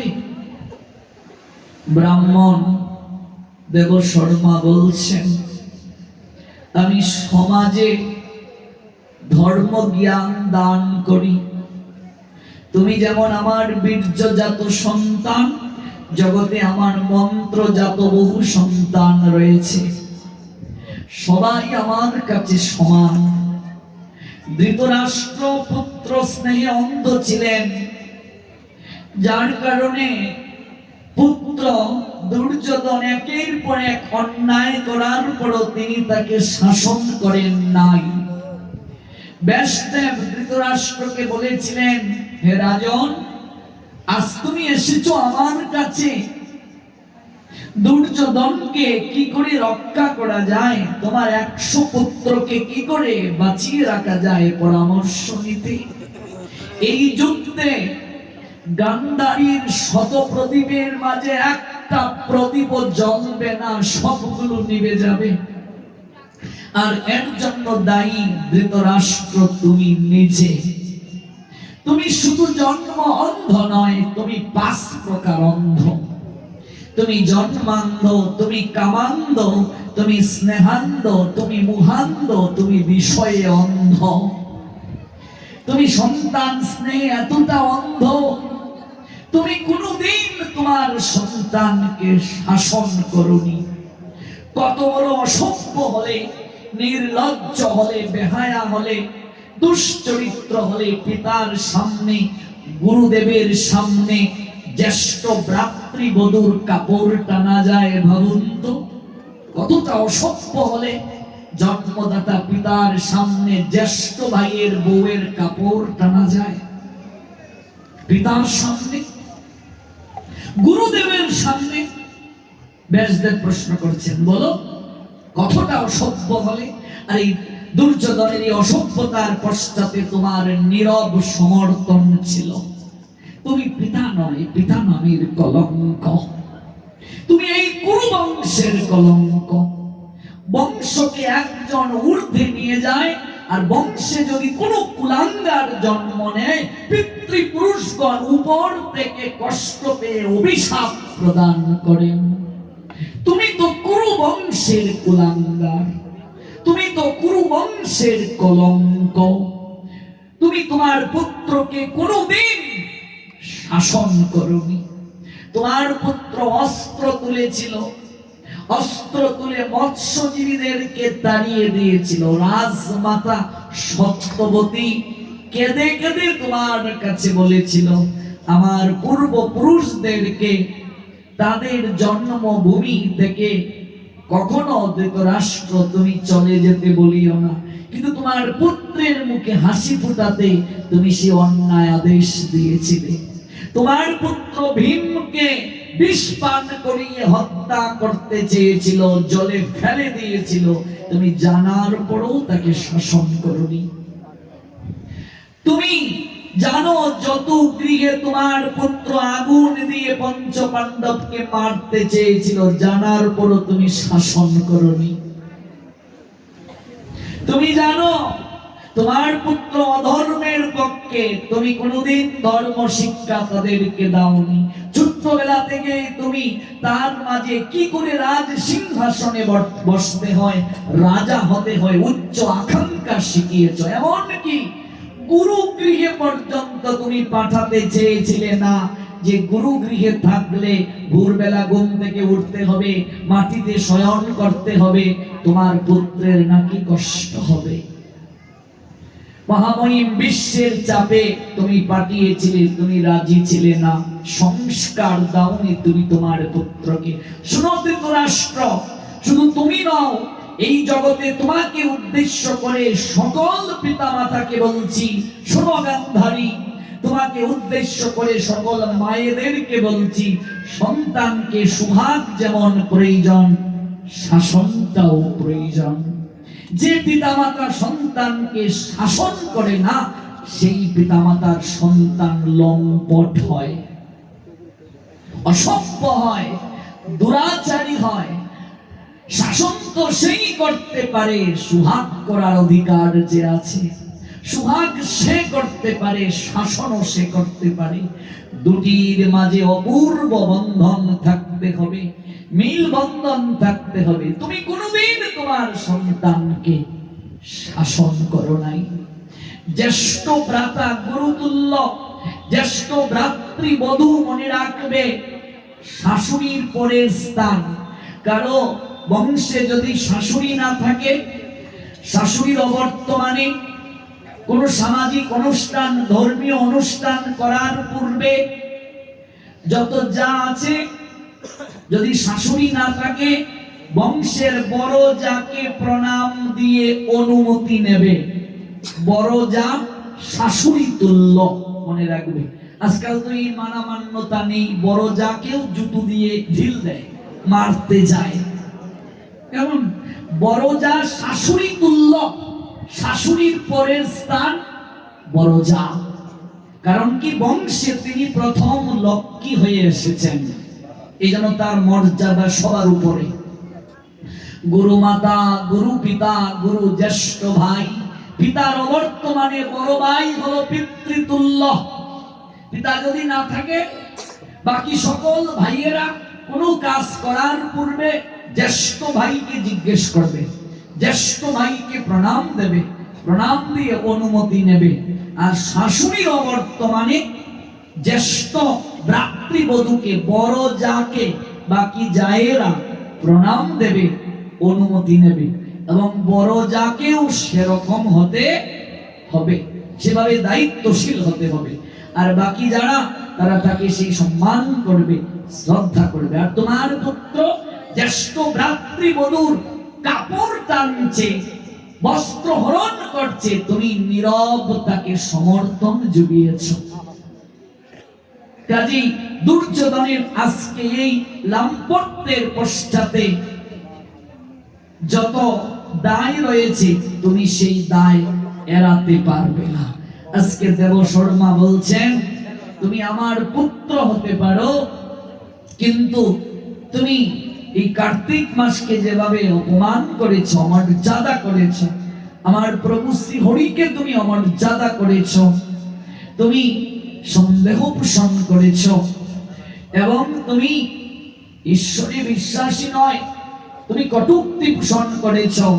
কাজে তুমি আমার পুত্র হলেও তোমাকে শাসন করা আমার কর্তব্য, নতুবা আমি যোগ্য পিতা হতে পারবো না। তুমি মুশিক কুলে জন্মগ্রহণ করো। পুত্র চরণে জড়িয়ে কাঁদতে কাঁদতে বলছে, পিতাশ্রী আপনি আমায় ক্ষমা করে দিন, আমি আমার ভুল বুঝতে পেরেছি।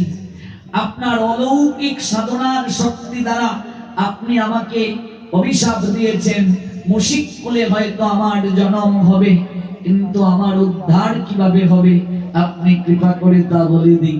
আমার উদ্ধারটা কিভাবে হবে? দেখুন প্রকৃত পিতা কাকে বলে। রামায়ণ থেকে আরেকটা দৃষ্টান্ত দেই। প্রকৃত পিতা কি? আর পিতা হিসেবে ব্যর্থ মহাভারত থেকে তো দৃষ্টান্ত দিলাম ধৃতরাষ্ট্রে, এবার রামায়ণ থেকে শুনুন প্রকৃত পিতা কেমন হয়। দশরথ গিয়েছেন মৃগয়ায়, মৃগ মানে হরিণ, হরিণ শিকার করতে। সেখানে তিনি একটা শব্দবাণ নিক্ষেপ করলেন। শব্দবাণটা কেমন? শব্দ শুনে বাণ নিক্ষেপ করা।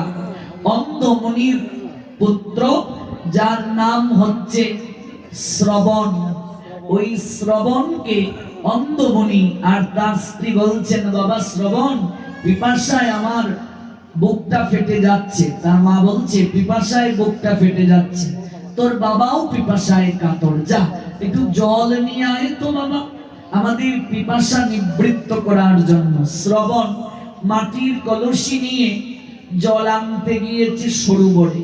ওই কলসিটা জলের মাঝে যখন এমন করে ঢেউ দিচ্ছে, শব্দ হচ্ছে তো, আর দশরথ ভাবছেন হয়তো কোনো মৃগ হেঁটে যাচ্ছে হালকা জলের উপর দিয়ে, তাই চুপ চুপ শব্দ হচ্ছে, তাই তো শব্দবাণ নিক্ষেপ করে দিলেন। মৃগ ভেবে অন্ধমুনির পুত্রের বুকের মাঝে দশরথ বাণ মেরে দিলেন। বুকের মাঝে যখন তীরটা বিদ্ধ হলো, চিৎকার করে উঠলেন শ্রবণ। দশরথ দৌড়ে গিয়ে দেখলেন এত হরিণ নয়, এত একজন পুত্র। কে তুমি বালক? আমি তোমার বুকের মাঝে তীর বিদ্ধ করলাম, ঝরঝর করে রক্ত ঝরছে। শ্রবণ এক হাতে তার মাটির কলসি ছিল, কলসিটা মাটিতে পড়েছে, ভেঙে গিয়েছে, জলটা গড়িয়ে গড়িয়ে যাচ্ছে। জলের দিকে তাকিয়ে শ্রবণ বলছে, মহারাজ আমার পিতা মাতা পিপাসায় কাতর, আমি তাকে জল পান করাতে পারলাম না। পিপাসায় কাতর তারা, আমি পুত্র হিসেবে ব্যর্থ, আমার পিতা মাতার আদেশ রক্ষা করতে পারলাম না। আপনি আমার বুকের মাঝে তীর বিদ্ধ করে দিলেন। আমি মরে যাচ্ছি, দুঃখ নেই, কিন্তু আমার মৃত্যুকালে একটা দুঃখ নিয়ে যেতে হচ্ছে। আমি আমার পিতা মাতার মুখে একটু জল তুলে দিতে পারলাম না। নিয়তি বড় নির্মম মহারাজ, কি জানি আপনারও শেষের দিনে পুত্রের হাতে জল পাওয়ার সৌভাগ্য নাও হতে পারে। ভালো করে বুঝবে বাবা, আজকাল রামায়ণ মহাভারত আমরা পড়ি না। রামায়ণ না পড়লে কি করে বুঝবে ভাই ভাইয়ের মধ্যে সম্বন্ধ কেমন হতে হয়, ভ্রাতৃবধূর প্রতি কি করে সম্মান করতে হয়? মহাভারত না পড়লে বুঝবে কি করে? আগে রামায়ণ পালা হতো গ্রামে গ্রামে, এখন উঠে যাচ্ছে এগুলো। সন্তানকে পিতামাতা রামায়ণের লীলা শোনাতেন, এখন মোটু পাতলু নাট বল্টু দেখিয়ে দেখিয়ে খাওয়ায়, ঘুম পাড়ায়, রামায়ণ মহাভারতের গল্প শোনান না। কর্মফল থেকে কেউ কোনোদিন বের হয়ে আসতে পারে না। কর্মফল এত বড় ভয়ানক, মনে রাখবে মা, কর্মফল খুবই খুবই খুবই শক্তিশালী।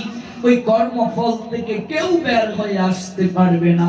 শ্রবণ মৃত্যুকালে বলে যাচ্ছে, না জানি এমনও তো হতে পারে আপনার শেষের দিনেও পুত্রের হাতে জল প্রাপ্তি মুখে নাও হতে পারে। কথাটা বলেই তিনি দেহ রাখলেন। পুত্রের দেহটাকে, অন্ধমুনির পুত্রের মৃত দেহটাকে কুলে করে কাঁদতে কাঁদতে দশরথ এক পা দুপা করে এগিয়ে যাচ্ছেন। পায়ের শব্দ শুনে অন্ধমুনি বলছেন, বাবা শ্রবণ, এলে? এত দেরি করলে কেন? তোর মা দেখ পিপাসায় কাতরাচ্ছে, আমিও খুব কষ্ট পাচ্ছি তৃষ্ণায়, দে দে দে বাবা দে। এই দেখ আমি মাটির পাত্রটা হাতে নিয়ে বসে আছি, একটু জল দে বাবা, বুকটা ফেটে যাচ্ছে পিপাসায়, একটু জল দে। দশরথের চোখ বেয়ে অশ্রু গড়িয়ে পড়ছে। কথা বলছিস না কেন বাবা শ্রবণ, কথা বলছিস না কেন? দশরথ বলছেন, ক্ষমা করুন মুনিবর, আমি আপনার পুত্র শ্রবণ নই। কে তুমি? কে তুমি? শ্রবণ নও, তুমি কে? আমার পুত্র কোথায়? আমি অযোধ্যার রাজা দশরথ। মহারাজ আপনি আপনি আমার পুত্র শ্রবণ কোথায়? আমার পুত্রের কিছু হয়নি তো? মা বলছেন, চোখে আলো নাই কিন্তু বলছেন আমার পুত্রের কিছু হয়নি তো। মাকে কখনো কিছু বলতে হয় না, নারীর সম্পর্ক তো, নারীর টান তো। মা পুত্র কন্যা অর্থাৎ সন্তানের একটা বিপদ হলে ভেতর থেকে অনুভব করতে পারেন, কিচ্ছু বলতে হয় না। মহারাজ আমার পুত্রের প্রাণ নাশ হয়নি তো, আমার পুত্র কোথায়? কথা বলছে না কেন? দশরথ বলছেন, মণিবর আপনি আমায় ক্ষমা করুন, আমি আপনার পুত্রকে হরিণ ভেবে বুকের মাঝে তীর বিদ্ধ করে মেরে ফেলেছি। ভাবুন তো, আপনিও তো একজন পিতা, কথাটা শোনার পর কি হবে আপনার অন্তরটা? চিৎকার করে বলে উঠলেন, মহারাজ কি বলছেন আপনি? আমরা দুজনই অন্ধ, আমাদের পুত্রের চোখে আমরা জগৎ দেখতাম, পুত্রের কর্ণে আমরা শ্রবণ করতাম, পুত্রের অঙ্গ প্রত্যঙ্গ দ্বারা আমরা চলতাম। আপনি আমাদের অন্ধের যষ্টিকে কেড়ে নিলেন, আপনি শব্দবাণ নিক্ষেপ করে তাকে হত্যা করলেন। যে রাজার হরিণ কোনটা আর মনুষ্যের শিশুপুত্র কোনটা, তার চরণের শব্দধ্বনি বুঝার যার ক্ষমতা নাই, তার রাজা হওয়ার অধিকার নাই, তার রাজ সিংহাসনে বসার অধিকার নাই। সরে যান, আপনি আমাদের পুত্রের হত্যাকারী, আপনি সরে যান। এই প্রাণ আর ধারণ করতে আমরা পারবো না। পুত্রের বিরহে আমাদের মৃত্যু হচ্ছে। মহারাজ দশরথ বলে যাচ্ছি যে পুত্রের মৃত্যু যন্ত্রণা, বিরহ যন্ত্রণায় আজ আমরা প্রাণ বিসর্জন করছি। আপনারও একদিন পুত্রের বিরহ যন্ত্রণায় মৃত্যু হবে। মৃত্যুকালে কোন পুত্র আপনার মস্তকের পাশে থাকবে না, এক ফোঁটা জল আপনার মুখে কোন পুত্র তুলে দেবে না। এটা আমাদের অভিশাপ নয়, এটা কর্মফল। মারে, কর্মফল এত ভয়ানক, আপনি যদি কারো চোখে জল ঝরান, আপনার জন্য চোখে জল ঝরানোর ব্যবস্থা থাকবে। আমি খুব ভয় পাই ব্যক্তিগতভাবে কর্মফলকে। আপনি আজকে বৌমা যদি শাশুড়িকে কষ্ট দেন, শাশুড়ির চোখে জল ঝরান, আপনিও যেদিন শাশুড়ি হবেন আপনার জন্যও চোখে জল ঝরানোর দুঃখ থাকবে, কষ্ট থাকবে, যন্ত্রণা থাকবে। এক জনমে না হোক, কোনো এক জনমে হলেও আপনি দুঃখ দুঃখ পাবেন শাশুড়ি হয়ে, কারণ আপনি বউ হয়ে শাশুড়িকে যন্ত্রণা দিয়েছেন। আপনি শাশুড়ি হয়ে যদি বউটাকে কষ্ট দেন, আপনার মেয়েও কারো না কারো ঘরে বউ হয়ে গিয়েছে। মনে রাখবে, কর্মফল থেকে কেউ বের হতে পারে না। দশরথের তাই হলো, দশরথের কর্মফলে তাই হলো। তিনি কিচ্ছু বুঝতে পারছেন না কি করবেন, পাগল হয়ে গেলেন, দৌড়ে চলে গেলেন গুরু গৃহে। বশিষ্ঠ মুনির চরণে পড়ে কাঁদতে কাঁদতে বলছেন, আমার প্রায়শ্চিত্ত কি? কিন্তু আশ্রমে গুরুদেব তখন নেই। বশিষ্ঠ মুনির আশ্রমে গিয়ে লম্বা হয়ে পড়ে ডাকছেন, গুরুদেব আমার প্রায়শ্চিত্ত কি? আমি মুনির সন্তানকে, ঋষির সন্তানকে বধ করে ফেলেছি। পুত্র বের হয়ে এলেন, গুরুদেবের পুত্র। কি হয়েছে মহারাজ? বাবা তো গৃহে নেই। বলছে, আমার মন চঞ্চল, আমি হত্যা করে ফেলেছি, ঋষি হত্যা, ঋষির সন্তান। আমায় একটু প্রায়শ্চিত্ত করার ব্যবস্থা করে দিন, আমি শান্তি পাচ্ছি না মনে। বাবা তো গৃহে নেই। গুরুদেবের পুত্র, গুরুতুল্য, আপনি একটা বিধান দিন। বশিষ্ঠ মুনির পুত্র তখন 3 বার রাম রাম রাম 3 বার বলে প্রায়শ্চিত্ত করালেন। বশিষ্ঠ মুনি গৃহে এলেন, পুত্র খুলে বললেন সকল কথা। বশিষ্ঠ মুনি রাগান্বিত হয়ে বললেন, তুমি আমার পুত্র হয়ে রাম নামের প্রতি এতটা অবজ্ঞা করলে, মহাপাপীও যদি একবার কায় মনোবাক্যে রাম উচ্চারণ করে, মহাপাপীর পাপ নষ্ট হয়ে যায়। আর তুমি 3 বার রাম নাম করে প্রায়শ্চিত্ত করিয়েছ, সন্দেহ করেছ রাম নামে। তুমি আমার পুত্র হলে কি হয়েছে? ভগবানের নামে অবিশ্বাস করার কারণে আমি তোমায় অভিশাপ দিলাম, তুমি চণ্ডাল কুলে জন্মগ্রহণ করো। যে প্রসঙ্গে এত দূর গেলাম, পিতা হয়ে অভিশাপ দিলেন। পুত্র পিতার চরণ জড়িয়ে ধরে কাঁদতে কাঁদতে বলছেন, পিতাশ্রী আপনি আমায় ক্ষমা করে দিন, ক্ষমা করে দিন আমায়। তখন বুকে আলিঙ্গন দিয়ে বলছেন, যাও, অভিশাপ তো অবশ্যই ফল পুষিত হবে, ফলবে, সঙ্গে একটা আশীর্বাদও দিচ্ছি। তুমি চণ্ডাল কুলে জন্ম নেবে, গুহক চণ্ডাল হবে তোমার নাম। আর ভগবান রামচন্দ্র যখন লীলায় আসবেন, তখন ভগবান রামের সঙ্গে তোমার বন্ধুত্ব হবে। আর ভগবান শ্রীরামচন্দ্রের প্রেমালিঙ্গন প্রাপ্ত হয়ে তুমি চণ্ডাল কুল থেকে শ্রেষ্ঠত্ব প্রাপ্ত হবে।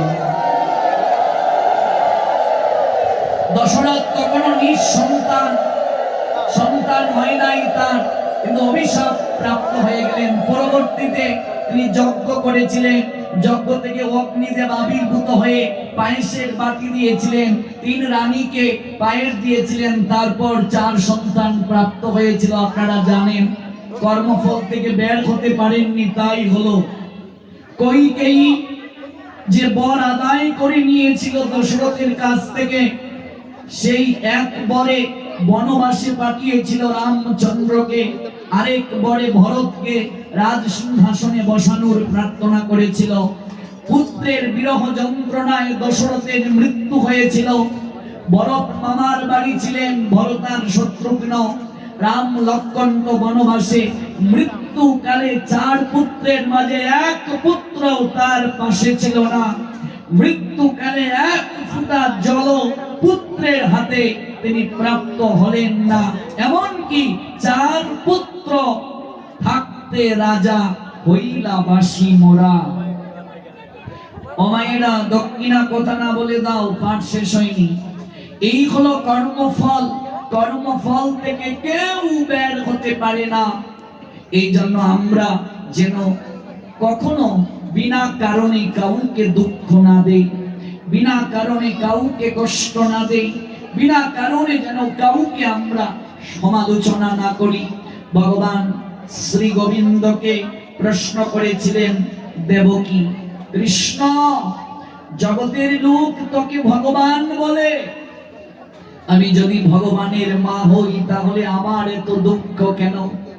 এই কংসের কারাগারে অন্ধকার প্রকোষ্ঠে আমাকে এত বছর থাকতে হলো। আমার চোখের সামনে 6টা পুত্রকে কংস পায়ে ধরে দেয়ালের মাঝে আছাড় মারলো, মাথার খুলি ছিটকে পড়লো। আমি যদি ভগবানের মা হই, আমার এত কষ্ট কেন?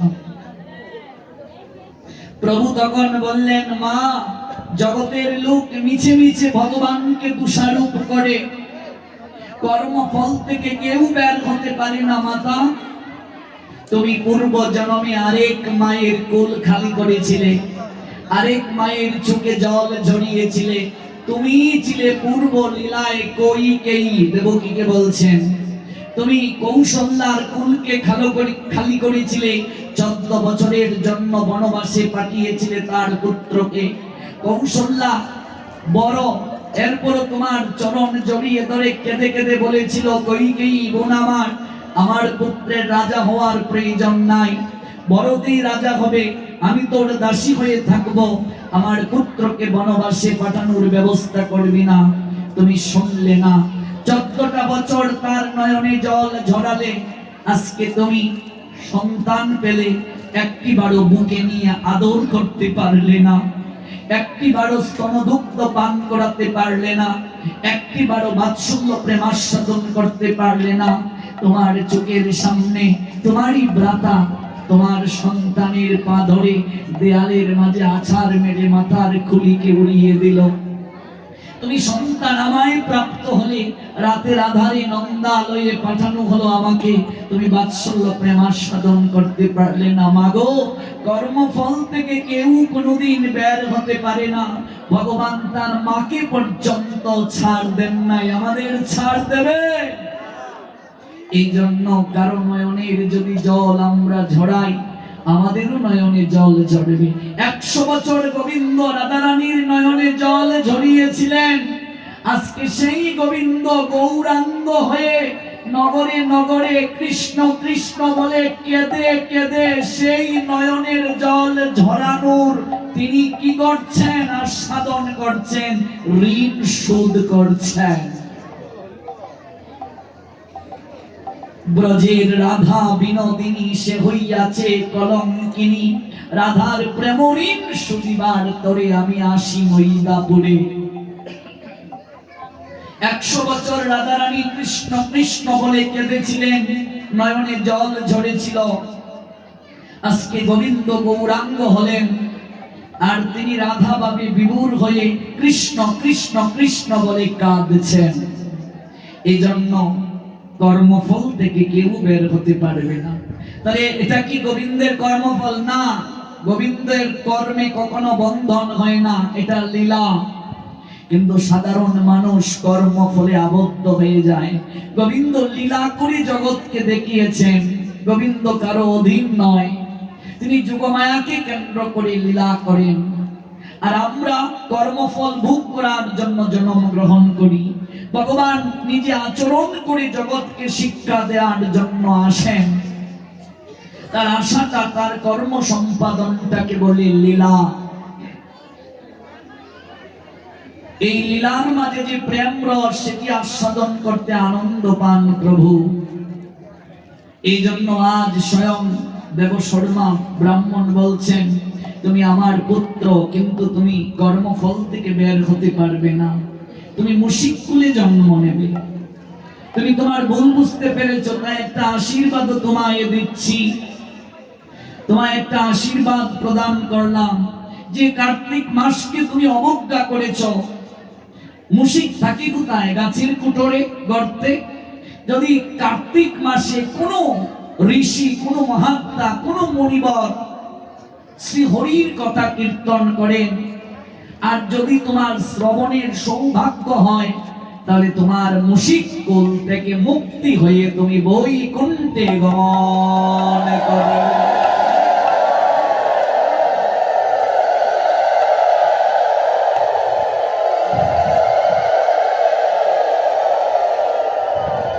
এটা তোমার আশীর্বাদ প্রদান করলাম। মুশিক কুলে জন্ম হলো, সেই মুশিক গাছের কুটরে থাকে, বহুদিন বহু বছর এইভাবে পার হলো। এদিকে একদিন কার্তিক মাসে মহর্ষি বিশ্বামিত্র শিষ্যগণকে সঙ্গে নিয়ে কাবেরী নদীতে স্নান করে শ্রীহরিকে পুজো করার নিমিত্তে একটা আমলকি বৃক্ষের নিচে বসলেন। গৌর প্রেমানন্দে। বিশ্বামিত্র কাবেরী নদীতে স্নান করে একটা আমলকি বৃক্ষের নিচে বসে শিষ্যগণকে নিয়ে তিনি কার্তিক মাসের মহিমা শ্রবণ করাচ্ছেন শিষ্যদেরকে, আমলকি গাছের নিচে বসে। আর এই গাছটার কুটরি মুশিকটা ছিল। এবার বিশ্বামিত্র তিনি যখন কার্তিক মাসের কথা বলছেন, সকল মাসের মধ্যে শ্রেষ্ঠ কার্তিক, এই মাসে যা কিছু দান করা হয় অক্ষয় হয়, স্নান দান, পূজা পার্বণ, ব্রাহ্মণকে ভোজন, সাধু বৈষ্ণবকে সেবা, অনন্ত ফল প্রাপ্তি হয় এই মাসে। যখন কার্তিক মাসের মহিমা শ্রীহরির অপ্রাকৃত মহিমা কীর্তন করছেন, এই আমলকি বৃক্ষের নিচে বসে, শাস্ত্রে আছে আমলকি বৃক্ষের নিচে যদি কেউ হরিকথা কার্তিক মাসে শ্রবণ করে অধিক ফলপ্রদ হয়, এবং আশেপাশে যদি কোনো কীট পতঙ্গ থাকে, পশু পাখিও থাকে, আমলকি বৃক্ষের আশেপাশে কার্তিক মাসে যদি কেউ আমলকি বৃক্ষের নিচে বসে হরি কথা শ্রবণ করে, সেই হরি কথার ধ্বনি যদি তাদের কর্ণে গোচরিত হয়, তারা তৎক্ষণাৎ সেই দেহ থেকে দিব্য দেহ ধারণ করে বৈকুণ্ঠে গমন করে। এই যে এখানে হরি কথা হচ্ছে, যত দূরে হরি কথার ধ্বনি যাচ্ছে বাতাসটা পর্যন্ত পবিত্র। এই যজ্ঞ চলাকালীন সময়ে আশেপাশে যদি কেউ দেহটাকে বৈকুণ্ঠে গমন করবে, বৃক্ষলতা গুল্ম পর্যন্ত ধন্যাতি ধন্য হয়ে যাবে। এত এত কৃপা কার্তিক মাসে, দামোদর মাসে হরিকথার। যখন বিশ্বামিত্র মুনি হরিকথা সমাপন করলেন, তখন দেখলেন একটা মুশিক চরণে এসে লুটুপুটি খেল। খাওয়ার পরে বিশ্বামিত্র মুনি দেখছেন দিব্য দেহ ধারণ করে সে ঊর্ধ্ব গতিতে গমন করছে, আর প্রণাম দিয়ে বলছে, হে মুনিবর, আপনি আমায় কৃপা করলেন। আমি পিতার নিকটে কার্তিক মাসকে অবজ্ঞা করে, অবহেলিত হয়ে, অভিশাপ প্রাপ্ত হয়ে এই মুশিক কুলে আমি এত বছর ছিলাম। বহু সৌভাগ্যের কারণে হয়তো আমলকি বৃক্ষের কুটরে গর্তে আমি ছিলাম, আর আমার সৌভাগ্য আপনি কাবেরী নদীতে স্নান করে এই বৃক্ষের নিচে বসে আপনি হরিকথা শ্রবণ করেছিলেন, আপনি আমায় উদ্ধার করে দিলেন। আমি আপনাকে প্রণাম নিবেদন করি। করজোড়ে প্রণাম দিয়ে বৈকুণ্ঠে গমন করলেন সেই মুশিক দিব্য দেহ ধারণ করে। এতটাই আমলকি বৃক্ষের মহিমা কার্তিক মাসে। এবং এই কার্তিক মাসে কেউ যদি শুক্লা চতুর্দশী তিথিতে আমলকি বৃক্ষকে 108 বার পরিক্রমা করে, ওমা মনে রেখে যাও কি বলেছি, শুক্লা চতুর্দশী তিথি 108 বার যদি পরিক্রমা করে, আরতি যদি করে, পুজো যদি করে, অধিক থেকে অধিকতর কৃপা পাবে। এমনিতেও আমলকি বৃক্ষ গৃহে থাকা, বাড়ির আঙ্গিনায় থাকা অত্যন্ত শুভ। তুলসী বৃক্ষ, আমলকি বৃক্ষ এগুলো অত্যন্ত শুভ। আর আপনারা অন্তত প্রতিদিন একটা হলেও আমলকি ভগবানকে অর্পণ করবেন এবং এই প্রসাদটা আপনারা গ্রহণ করবেন। মহাপাপীও এই আমলকি প্রসাদ পেলে কার্তিক মাসে ধীরে ধীরে পাপের যে পরিমাপ রয়েছে তা স্খলন হয়ে ধীরে ধীরে সে দিব্য চৈতন্য প্রাপ্ত হবে। আর মাসের মাঝে 4টা রবিবার পাবেন কার্তিকে। এই 4টা রবিবারে আমলকি বৃক্ষের মালা ভগবানের গলায় পরিয়ে দেবেন। কেমন?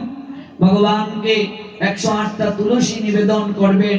4টা রবিবার যে পাবেন আপনারা এই কার্তিক মাসে 108টা করে তুলসী নিবেদন করবেন। আর এই যে ভাগবত হচ্ছে, আপনারা পিতৃপুরুষের মঙ্গল কামনায় 108টা তুলসী চন্দন চর্চিত করে পুত্র সৌলিকে দিতে পারেন, আমরা ভগবানকে নিবেদন করতে পারি। গৌর প্রেমানন্দে। এই জগন্নাথ দেবের চরণ প্রান্তে বসে আমরা এই অপ্রাকৃত লীলা শ্রবণ করছি। এই মাসে দান দক্ষিণা অনেক কৃপা প্রাপ্ত হয়। আমি বহু বছর আগে এসেছি, প্রথম এই কর্মাকান্দা 9 বছর আগে পাঠ করেছিলাম। আমি তখন থেকেই ভাবতাম মন্দিরটা সংস্কার হওয়া উচিত, মন্দিরের কাজও চলছে, কিন্তু এখনো পূর্ণাঙ্গভাবে মন্দির সংস্কার হয়নি। এই কর্মাকান্দায় তো অনেক ব্যবসায়ী আছেন, অনেক ভক্তবৃন্দ আছেন, সবাই যদি নিজ নিজ জায়গা থেকে একটু একটু করে এগিয়ে আসেন, তাহলে জগন্নাথ তো রাজাধিরাজ, কিছু অভাব নাই। দান তো সবসময় কৃপা প্রদান করে, কিন্তু কার্তিক মাসে কেউ যদি ভগবানের মন্দিরের জন্য অর্থ দান করে, ভূমি দান করে, ভগবান তার জন্য বৈকুণ্ঠে থাকার ব্যবস্থা করে দেন। গৌর প্রেমানন্দে। একটু একটু করে সবাই এগিয়ে আসলে মন্দিরটা কমপ্লিট হয়ে যায়। দেখুন হাজার হাজার ভক্ত, বসার জায়গা নাই। মন্দিরটা যদি সুন্দরভাবে হয়ে যায়, তাহলে আমরা প্রাণ ভরে শ্রবণ করতে পারবো হরি কথা, দর্শন হবে জগন্নাথকে, মঙ্গল হবে সবার। সবার অবৈতুকি কল্যাণ হোক, মঙ্গল হোক। আমলকি বৃক্ষের অবৈতুকি মহিমা শ্রবণে আমাদের চিত্তে চৈতন্য জাগ্রত হোক, প্রেম লাভ হোক। আজ যেখানে শেষ করছি, আগামীকাল সেই জায়গা শ্রবণ করব। এই কার্তিক